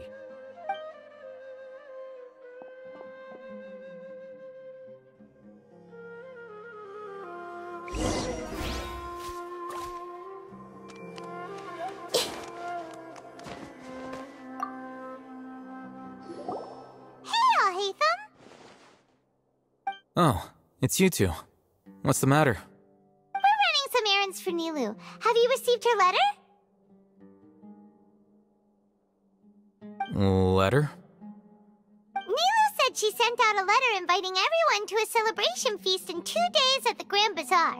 We'll also be celebrating Zaino's reinstatement as General Mahamatra. If she addressed the letter to all Hatham of the Academia, then the letter should have gone to my office. I've been busy these days, so I haven't had time to check for any new mail at my office. I only now have some free time to attend to personal matters. Have you always been so busy with your work? Of course not. I'm only busy these days because several sages have been dismissed recently and the whole Academia was practically turned upside down. Kainari told us they all went to train in the Avidia Forest. Apparently they will spend the rest of their lives there. That is already the best possible ending for the likes of them. 4 of the 6 great sages were possessed by their desire for power and attempted to create a new god. In order to pull it off, they even imprisoned the other 2 rational sages. To imagine such things could take place in the Academia. I don't know where to begin. Yeah, you're right. Feels kind of strange to hear them called that after all this time. But then again, the 6 great schools sounded pretty impressive too. Yes, at least that's how they're supposed to sound. It's said that when the Academia was first founded, the Dendro Archon herself established the 6 great schools, each representing one of the 6 different types of wisdom. Numerous Darshans have sprung up and faded. Only the 6 Darshans attaching themselves to the 6 great schools have stood the test of time and obtained permanent seats in the Academia. Now, the 6 Darshans are nearly synonymous with the 6 great schools, and the leaders selected for the schools are the 6 great sages. Among the 6 great sages, there is one central leader, the Grand Sage. Unfortunately, only the sages from Vahumana and Amorta remain now. They were imprisoned for opposing Azar and were only rescued after Azar's downfall. So who's managing things in the other 4 schools now? Do they need to find someone new? Yes. Normally, new sages are selected based on a strict set of criteria. Oh, didn't you just say something about becoming a sage? If they pick you, then we'd have a huge connection in Sumeru. Yes, about that. You didn't let me finish my sentence. The person in charge of personnel affairs nominated me to be the Grand Sage in place of Azar and help Lesser Lord Kusanali manage the Academia. But I refused. Huh? But why? Can't you be a little more ambitious? I'm not even interested in being one of the 6 great sages. Like I said before, I don't like being a leader. Oh, all right. So are you busy these days trying to find others to take the job? That's not my job either. I'm only responsible for handling important affairs within the Academia before the new sages take office.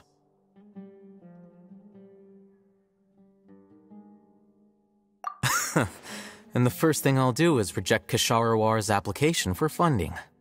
By the way, who was that other person just now? Is he your friend? Do we look like friends? Paimon doesn't know. That's why Paimon's asking. His name is Kaveh, my roommate. You could say he's the representative for Ksharawar scholars. Which is exactly why he always has so many problems. So everything that's happened recently must be a huge change for the people of Sumeru. Such is the work of the Academia Scribe. Well, anyway, no matter how busy you are, since you are our planner, remember to attend the celebration feast in 2 days. Alright, I'll see you there.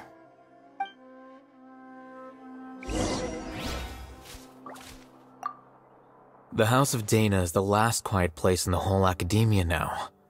I was originally planning to stay here a little longer, but there's a chance that Kaveh might show up again. Tuh, what a nuisance. I'd better go somewhere else.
This is Port Ormos.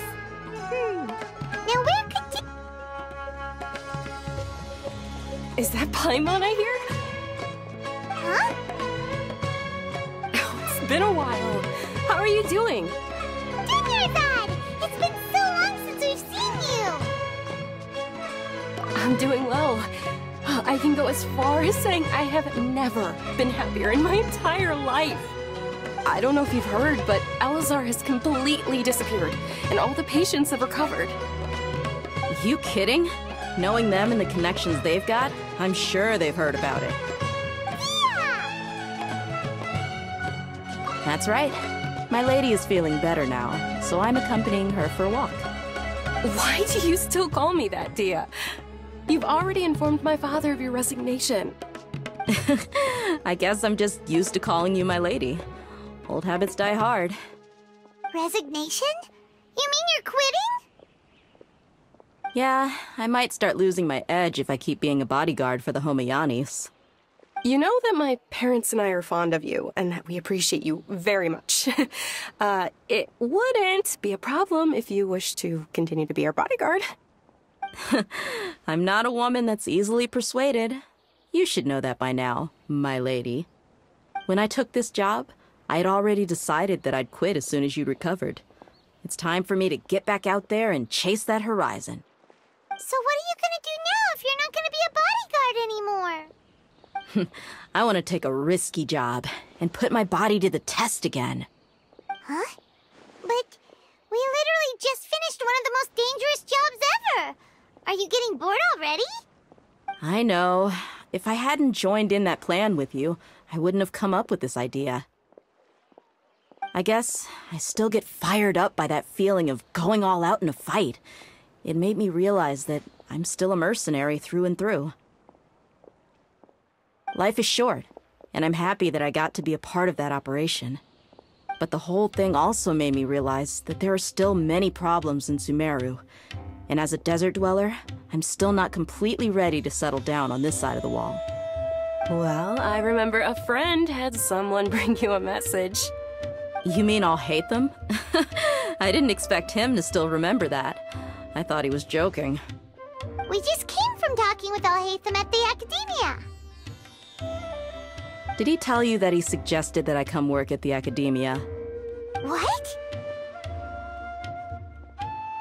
I heard that Azar and his cronies fell from power, and Alhaitham told me that now was a good time to find a job in the Academia, but only if I wanted to. Whoa. Paimon can't see you being anything other than a mercenary. Me neither. But I think Dia would look great dressed up as a scholar. Ugh, forget about it. I wouldn't last 10 seconds in there. Alhaitham probably just liked the way I worked and knew I'm good in a fight. So he suggested I find some work in the Academia. But you know, if you take him up on the offer, Sino might actually agree and let you become a Matra. Because you're super amazing! The Matra have all the talent they need as long as they have Sino. I prefer to be free to live however I choose. In fact, I chose this job from the very start because I knew it'd be right up my alley. Even if being a mercenary means facing all kinds of danger. A lion has to return to the wild sooner or later. If anything, being your bodyguard has been unfamiliar territory for me. I don't want to see you go, but I'll respect your decision. I'm glad to hear you say that. Come on, no need for the sad face. It's not like we'll never meet again.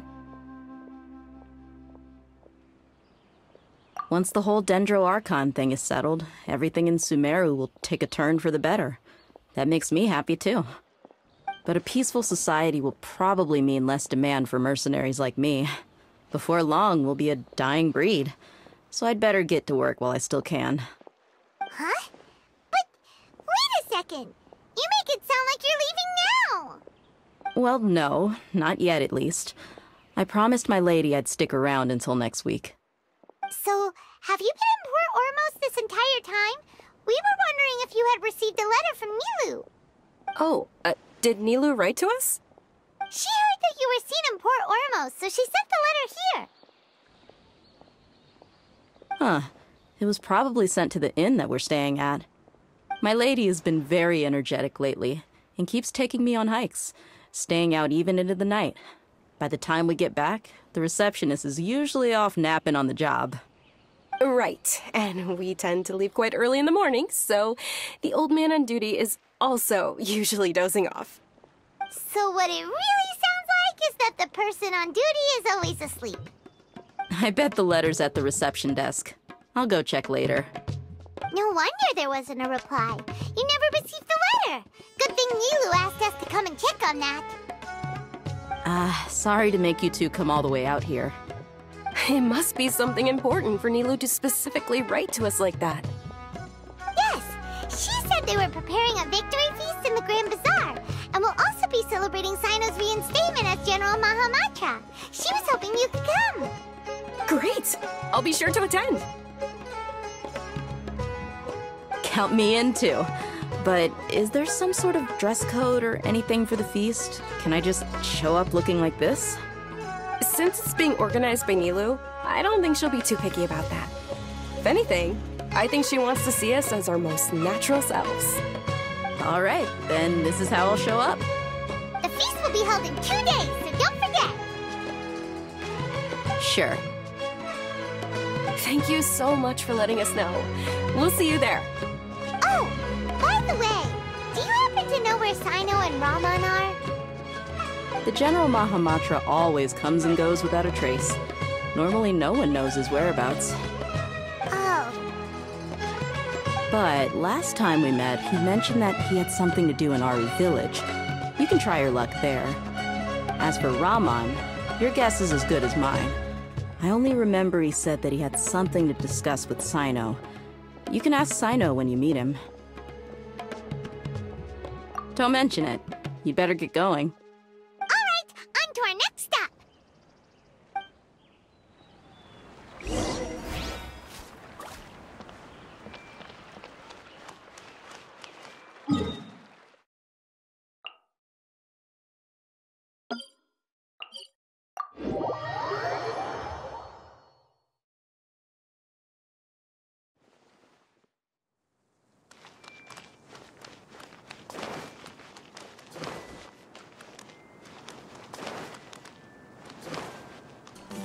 I see everything.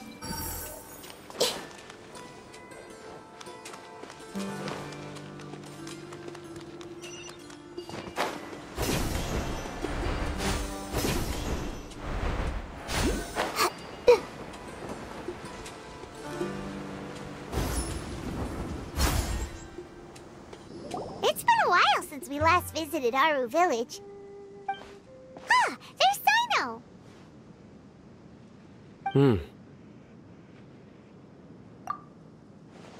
What brings you here?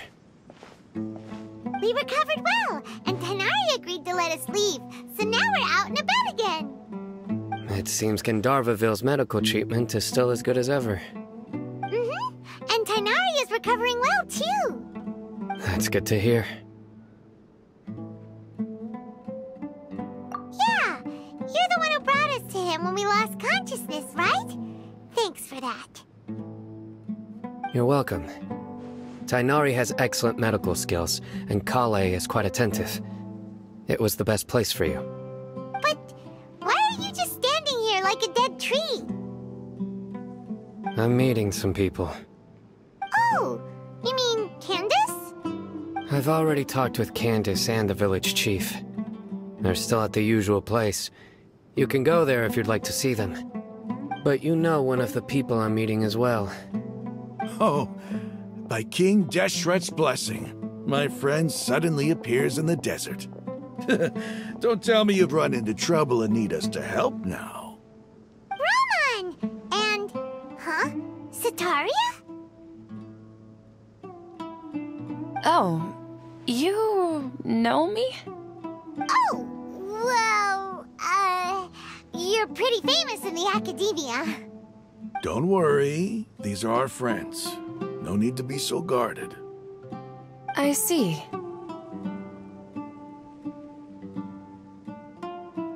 I'm doing well. Many good things have happened recently. Same here. Really, I feel that my whole life has started to shine after suddenly finding a new direction.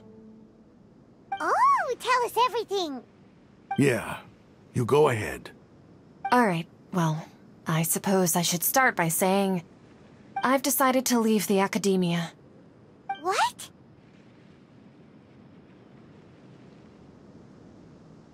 It's not that I've given up on being a scholar. Instead, you could say I've found a new identity. I will no longer pursue research like a typical scholar, but I have not completely given up on my relationship to knowledge either. I can see what you're saying now. What do you mean? I plan to leave the academia and return to teach here in the desert. Wow, so you want to become a teacher? Setaria will return to support education here and teach people from the desert. She can't teach everyone on her own, but there are many of us Eremites all over Sumeru.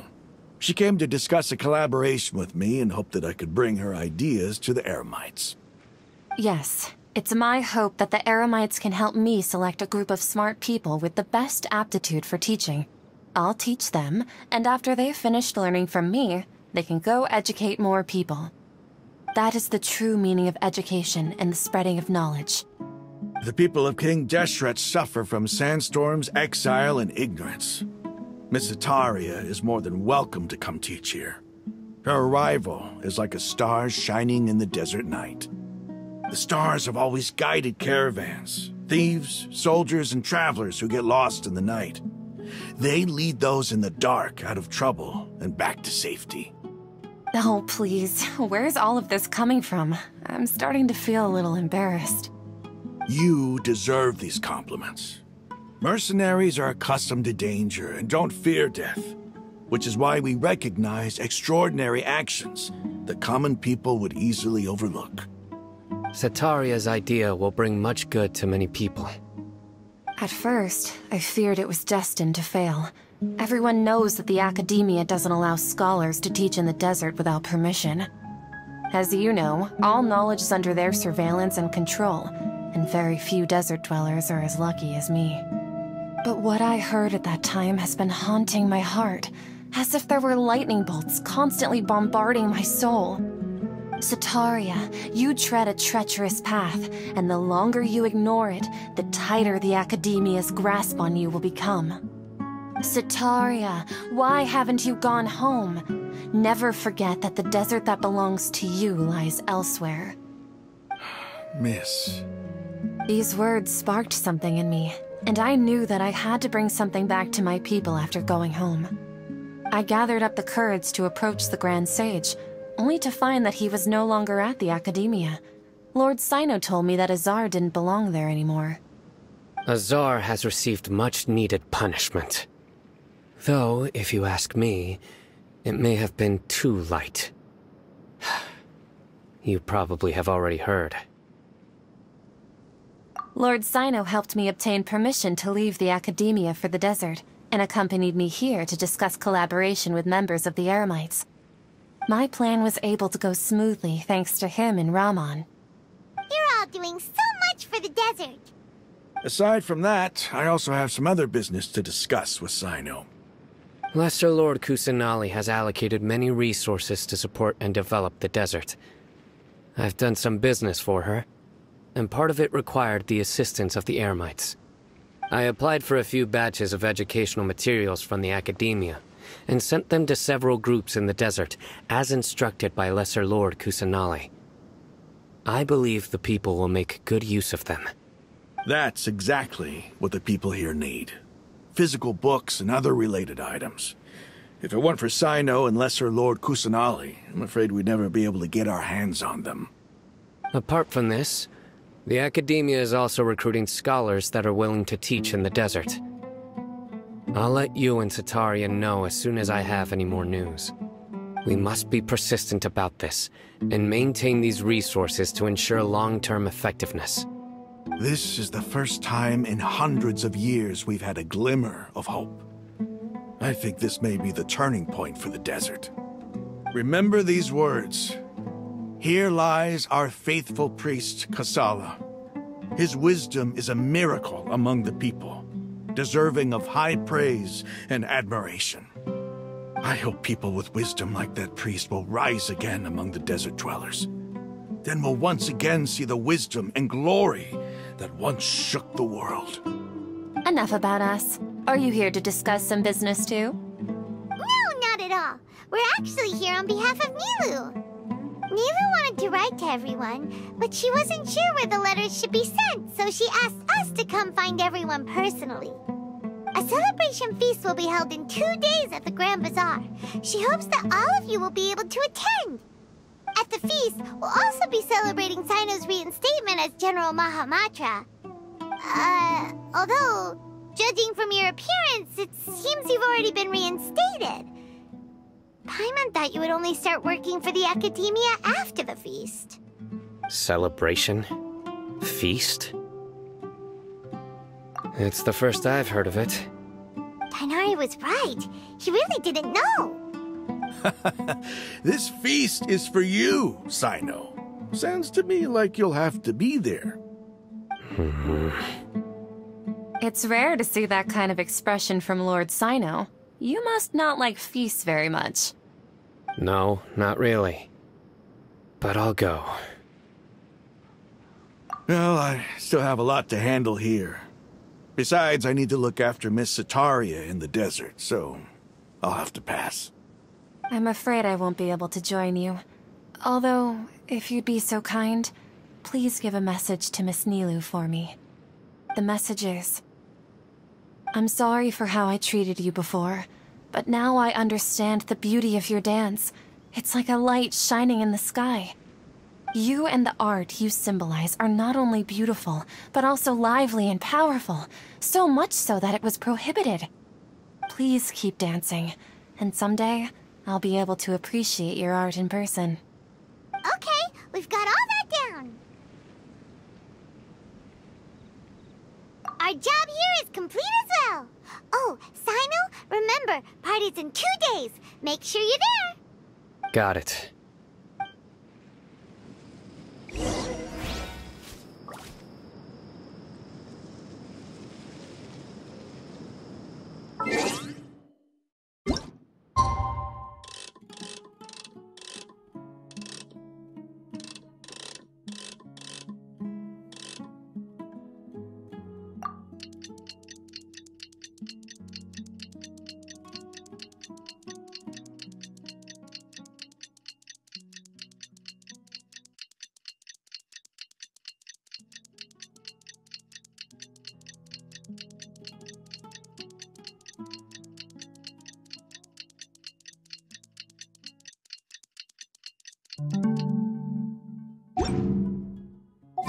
Today's the big day!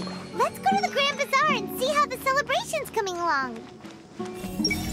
It's about time to conduct maintenance on the weapons in the warehouse.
Everybody's already here. Looks like we're the last ones to arrive. I'm here. Ah, there you are. Well, look who finally decided to show up. You look like you came here immediately after finishing up some work. I'm very happy to see you here. But we're not late, are we? It's just that everyone else arrived ahead of time. I propose that the last one who arrived be put in charge of today's speeches. Nah, there won't be any speeches today. Oh, really? Well, even better. Come join us over here. Let's share some great food and drinks, and chat about all sorts of fun things. Everything looks quite good. Wow! Paimon can't wait! Traveler, just look at all the delicious food here!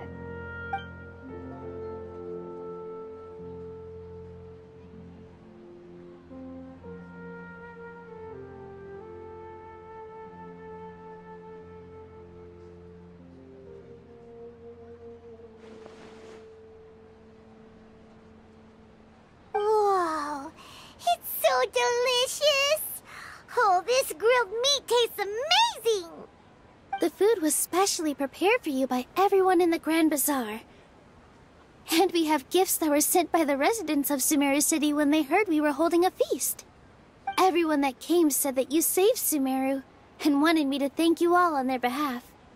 Ah, feels kinda nice to be seen as a hero. I could get used to this. Being a bodyguard is also a hero's job. You've always been amazing, Dia. My lady sure has a way with words. Thanks. I'm glad to hear it. And I'm happy to meet everyone that participated in the great plan. Don't mention it. Come to think of it, we've really done something impressive together. It's unbelievable. We owe it to our abilities. And luck. Really? Why do I remember everybody thinking that luck was against us and feeling like we hardly had a chance of succeeding? That's how I remember it too. It's luck that brought us together, and it was luck that let us form a team. Then, it took even more luck for us to formulate a plan and implement it successfully. Moreover, judging from the results, everything worked out well. Yeah, everyone gave it their all when it mattered most. It was almost like a performance. We took the stage and put on our best show. Everyone played their part, and thanks to everyone's efforts, the performance was a great success. So, would you say we're good actors too? It's such a blessing that Lesser Lord Kusanali was able to return to power at the Academia. Yes! Even after being abandoned and neglected so many times, she's finally returned. Uh-huh. Lesser Lord Kusanali once used all her power in a great disaster, which resulted in her losing all her wisdom and memories of the past. The Academia basically abandoned her because of it. This should be something everybody should remember. Huh? You look surprised. I didn't say anything wrong, did I? No, everything you said is correct. That's good. Something wrong? Yeah, what's with that face? You knew all of this already. Even if those two giants of the Academia are here, I still have to say it. Those sages really have some nerve. 500 years ago, Lesser Lord Kusanali used all her power for the people of Sumeru, and what did they do in return?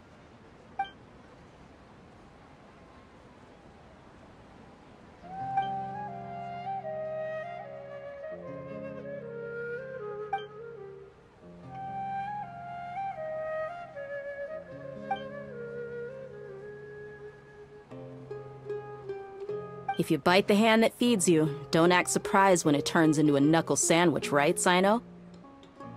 Perhaps I shouldn't say this, but their treatment of Lesser Lord Kusanali calls for a more severe punishment.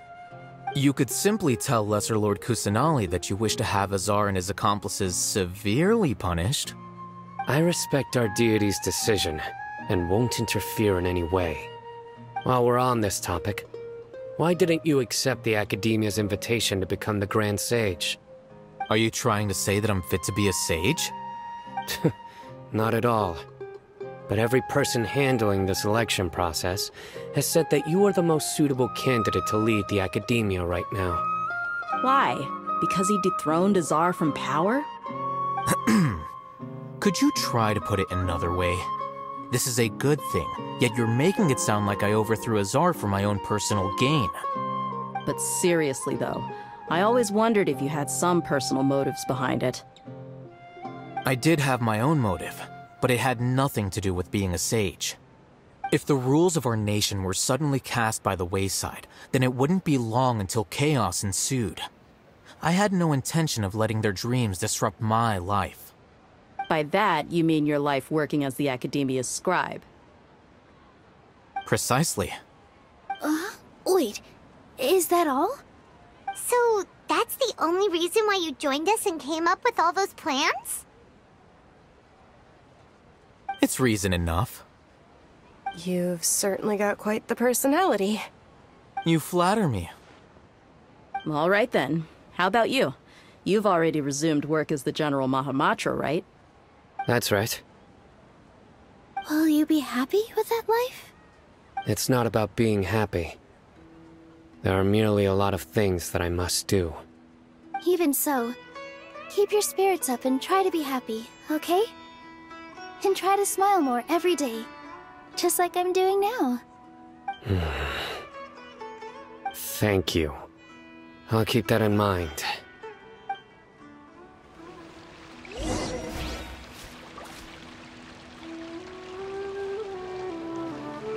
Ah, there you are, traveler. Well, how is it? Are you enjoying the feast today? If there's anything you're unhappy with, just let me know. I'll be sure to take note of it. That's good. It's the first time I've ever invited so many exceptional people to one place. I was a little nervous myself. You see, every guest here is quite extraordinary. It's unbelievable that we've got everyone together here. Almost like a fairy tale. Make sure you live it up tonight. I'll be happy as long as you're enjoying yourselves. I'm honored to have her think of me this way. If I have a chance in the future, I would really like to invite her to one of my performances. I can't explain why, but I just feel elated right now. Thank you.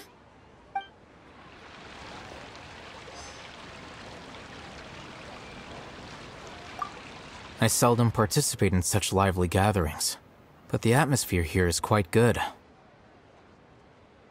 No. This gathering today has a unique meaning. The Grand Bazaar is lively because the people here feel happiness from the bottom of their hearts, unlike the farces at the Academia. That happiness is an emotion that'll be forever alien to those bookworms who have driven themselves insane by studying. I seem to have taken both keys when I left the house. Oh well.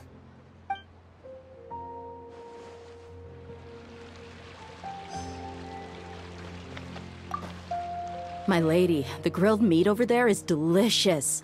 Have you tried it? Yes, I also tried some fruit just now. Oh, they're very sweet. What an amazing place to relax. No wonder everybody likes to rest at the Grand Bazaar. You said it. Oh, look who else is here. Hello! Oh, I'm so happy Nilou invited everybody. Oh, now I have the chance to meet all the heroes. Hey, less of that polite chit-chat and more eating and drinking. The feast is about having fun, not stuffy formalities.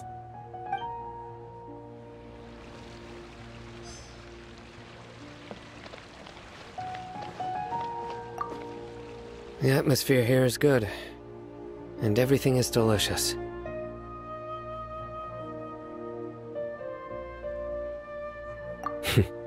Yeah.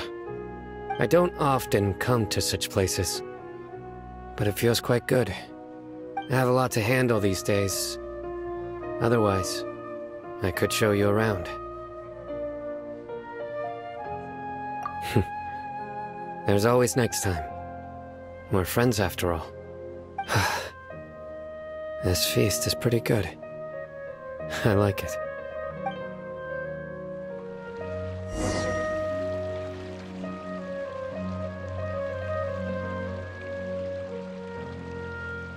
Hey, what's wrong? Your head is starting to droop.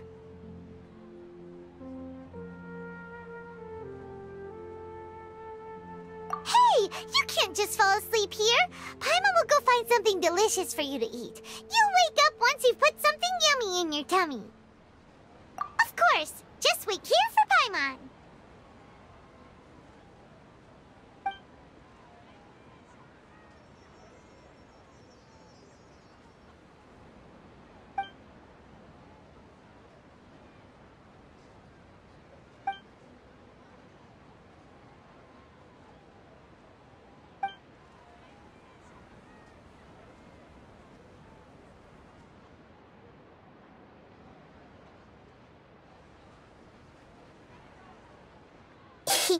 It's me.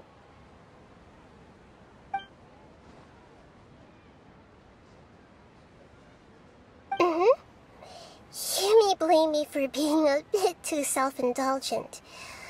I was thinking about talking with you, and the next thing I knew, I had made a connection with you. The connection between us is amazing. It's like flora and the fence it grows upon.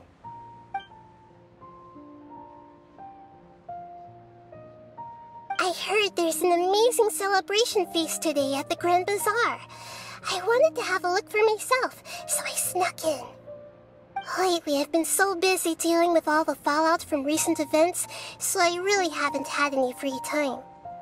Although you've already helped me with a lot, there's still one more thing I hope you can help me with.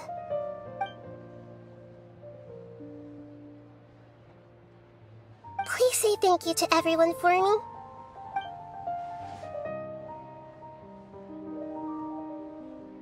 Oh, is it not convenient for you to do that for me?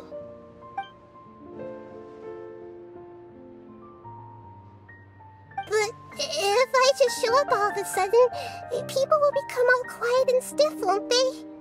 What if I end up scaring them and ruining this wonderful feast? That'd be the last thing I want.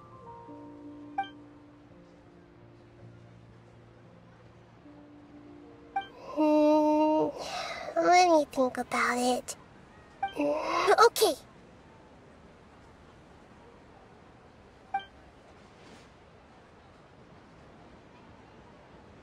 Yes, I have.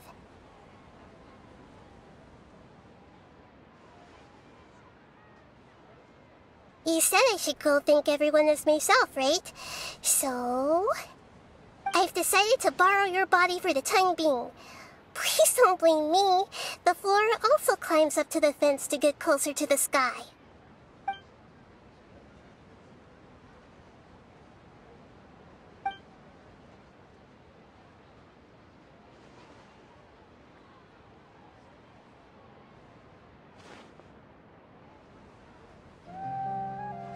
Everyone! Are you awake now? Paimon was just about to bring you the food. It's me. Huh? That voice. Nahida? Hold up. What's going on? I didn't expect to have a conversation with the consciousness of Lesser Lord Kusanali in the Grand Bazaar. Interesting. Is this also a part of the feast? No, of course not. Are you... Lesser Lord Kusanali? Hello, Nilu. You know who I am? Yes, I already know every one of you. Nilu, Alhaitham, Sino, Dia, Paimon, and Dunyarzad.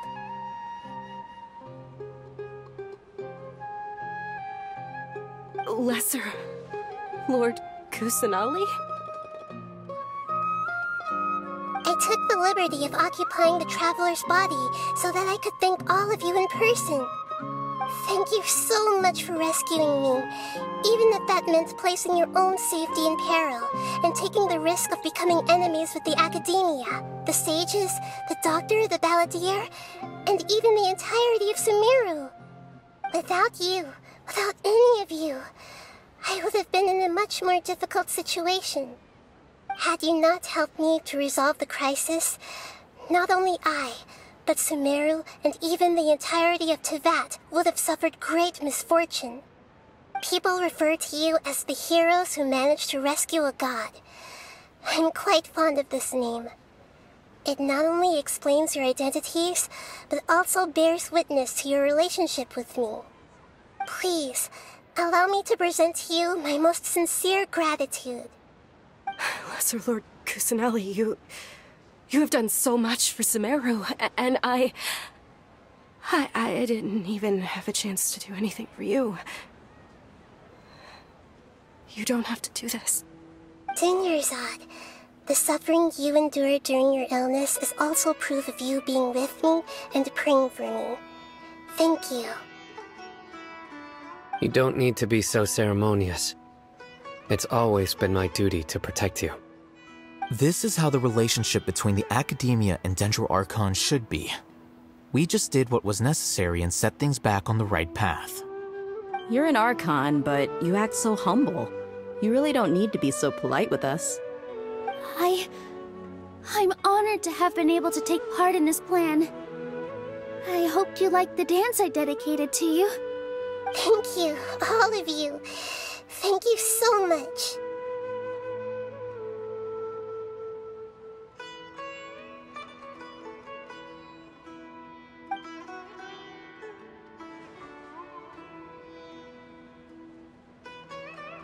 Yeah.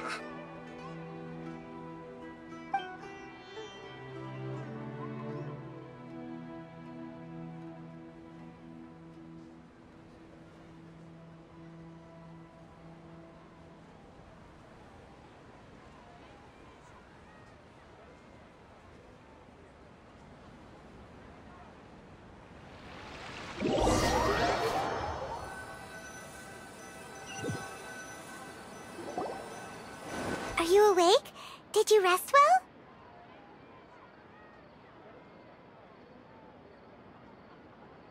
After Nahida left, you ate a lot of food. You've become a glutton. That just means you still have a lot to learn from Master Paimon, the Sage of Gluttony. Alright, since you're awake now, should we go and have a chat with Nahida? She should be in the Academia right about now. If you have any questions, now's your chance to ask.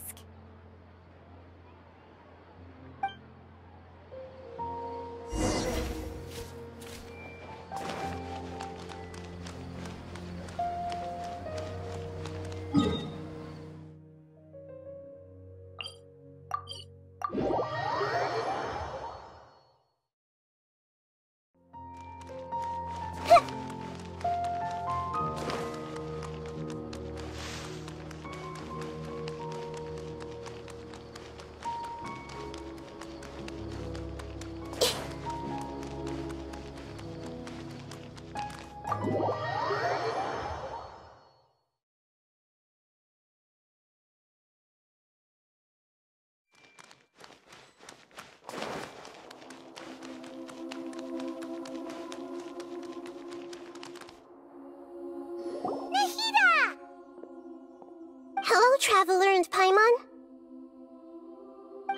What a fantastic night.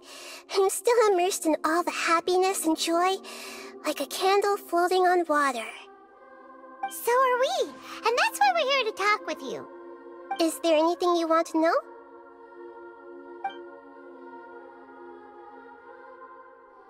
After recent events, the Akasha can no longer function as it used to.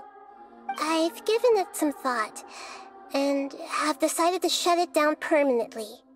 But this is definitely not a bad thing. Even from the beginning, I've been planning to shut it down.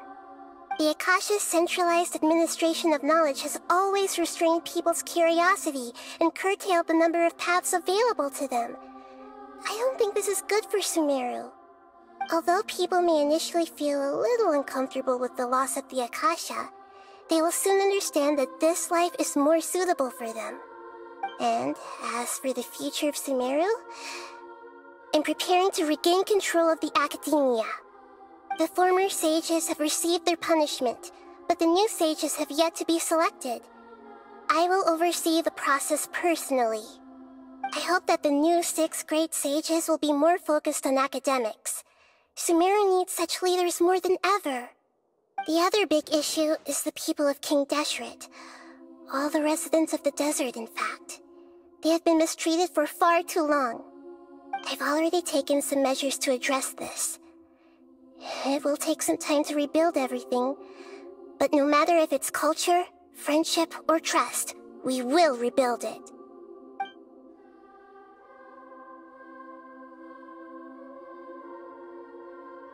He's still in a coma. I've hidden him like how one would hide a feather. I know you have many misgivings about him, but as someone who had become a god, he has retained a number of very useful features. Don't worry, I'll keep an eye on him and make sure he doesn't do any evil. In addition, there are still some mysteries left in him. Some things may be very clear from my perspective, but he is still yet to understand them himself. His future will be determined by fate. You mean, what happened after the doctor put you to sleep? Not exactly. The top-ranked Fatui Harbingers, up to number 3, possess power comparable to that of gods. I was no match for him in that kind of situation. However, in spite of the bad situation, I still managed to make a fair deal with the doctor. I'm sure you remember the entity that changed your fate, the Heavenly Principles. In fact, the Heavenly Principles has been quiet since the Conria disaster 500 years ago. I used this point as leverage against the doctor. I told him that the Heavenly Principles may be awakened if I destroy the Gnosis. Although it's just a bluff, he still fell for it. I assumed that the Heavenly Principles wouldn't just stand by and let such extensive damage to its laws take place. And as for what I exchanged for the Gnosis, the exchange served as both punishment for the doctor, as well as a boon of new knowledge that I couldn't refuse as the God of Wisdom.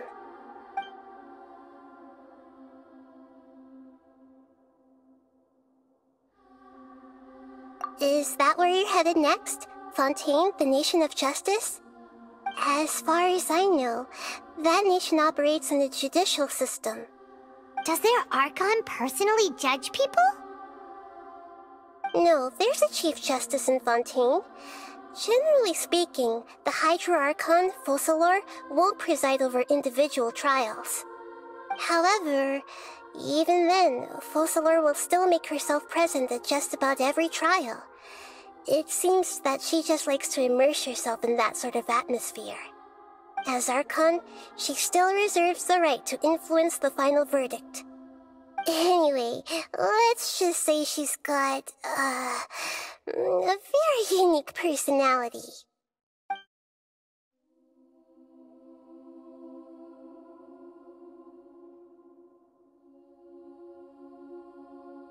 Are you sure? Isn't there something else you haven't asked about yet? Huh? You mean... About your brother. While you were resting at Gandharvaville, I took some time to perform an Irminsul search for information on your brother.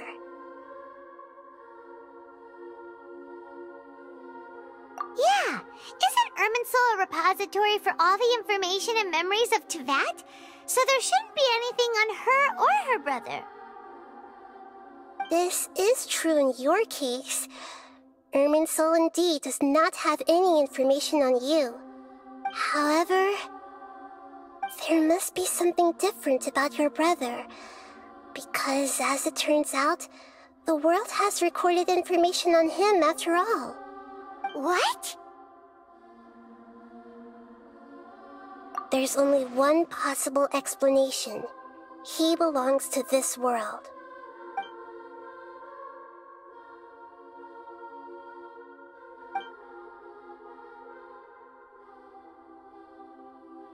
But nothing about this makes any sense! Wasn't this your first trip to Teyvat?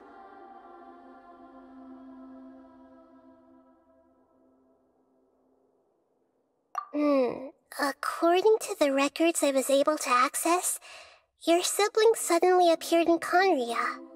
After the Conria disaster, he began his journey through the 7 nations of Teyvat.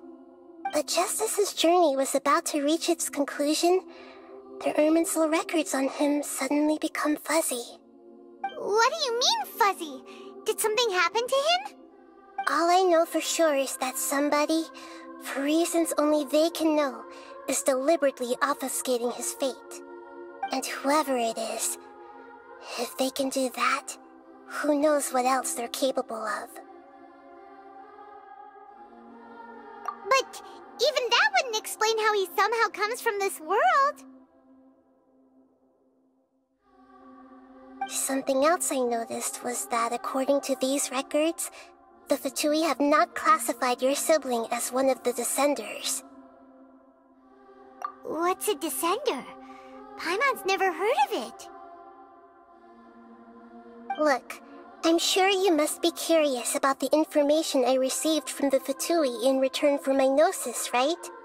A very important part of the intel was about this world's Descenders. External beings, ones that don't belong to this world. Traveler, you are Tevat's 4th Descender. Huh?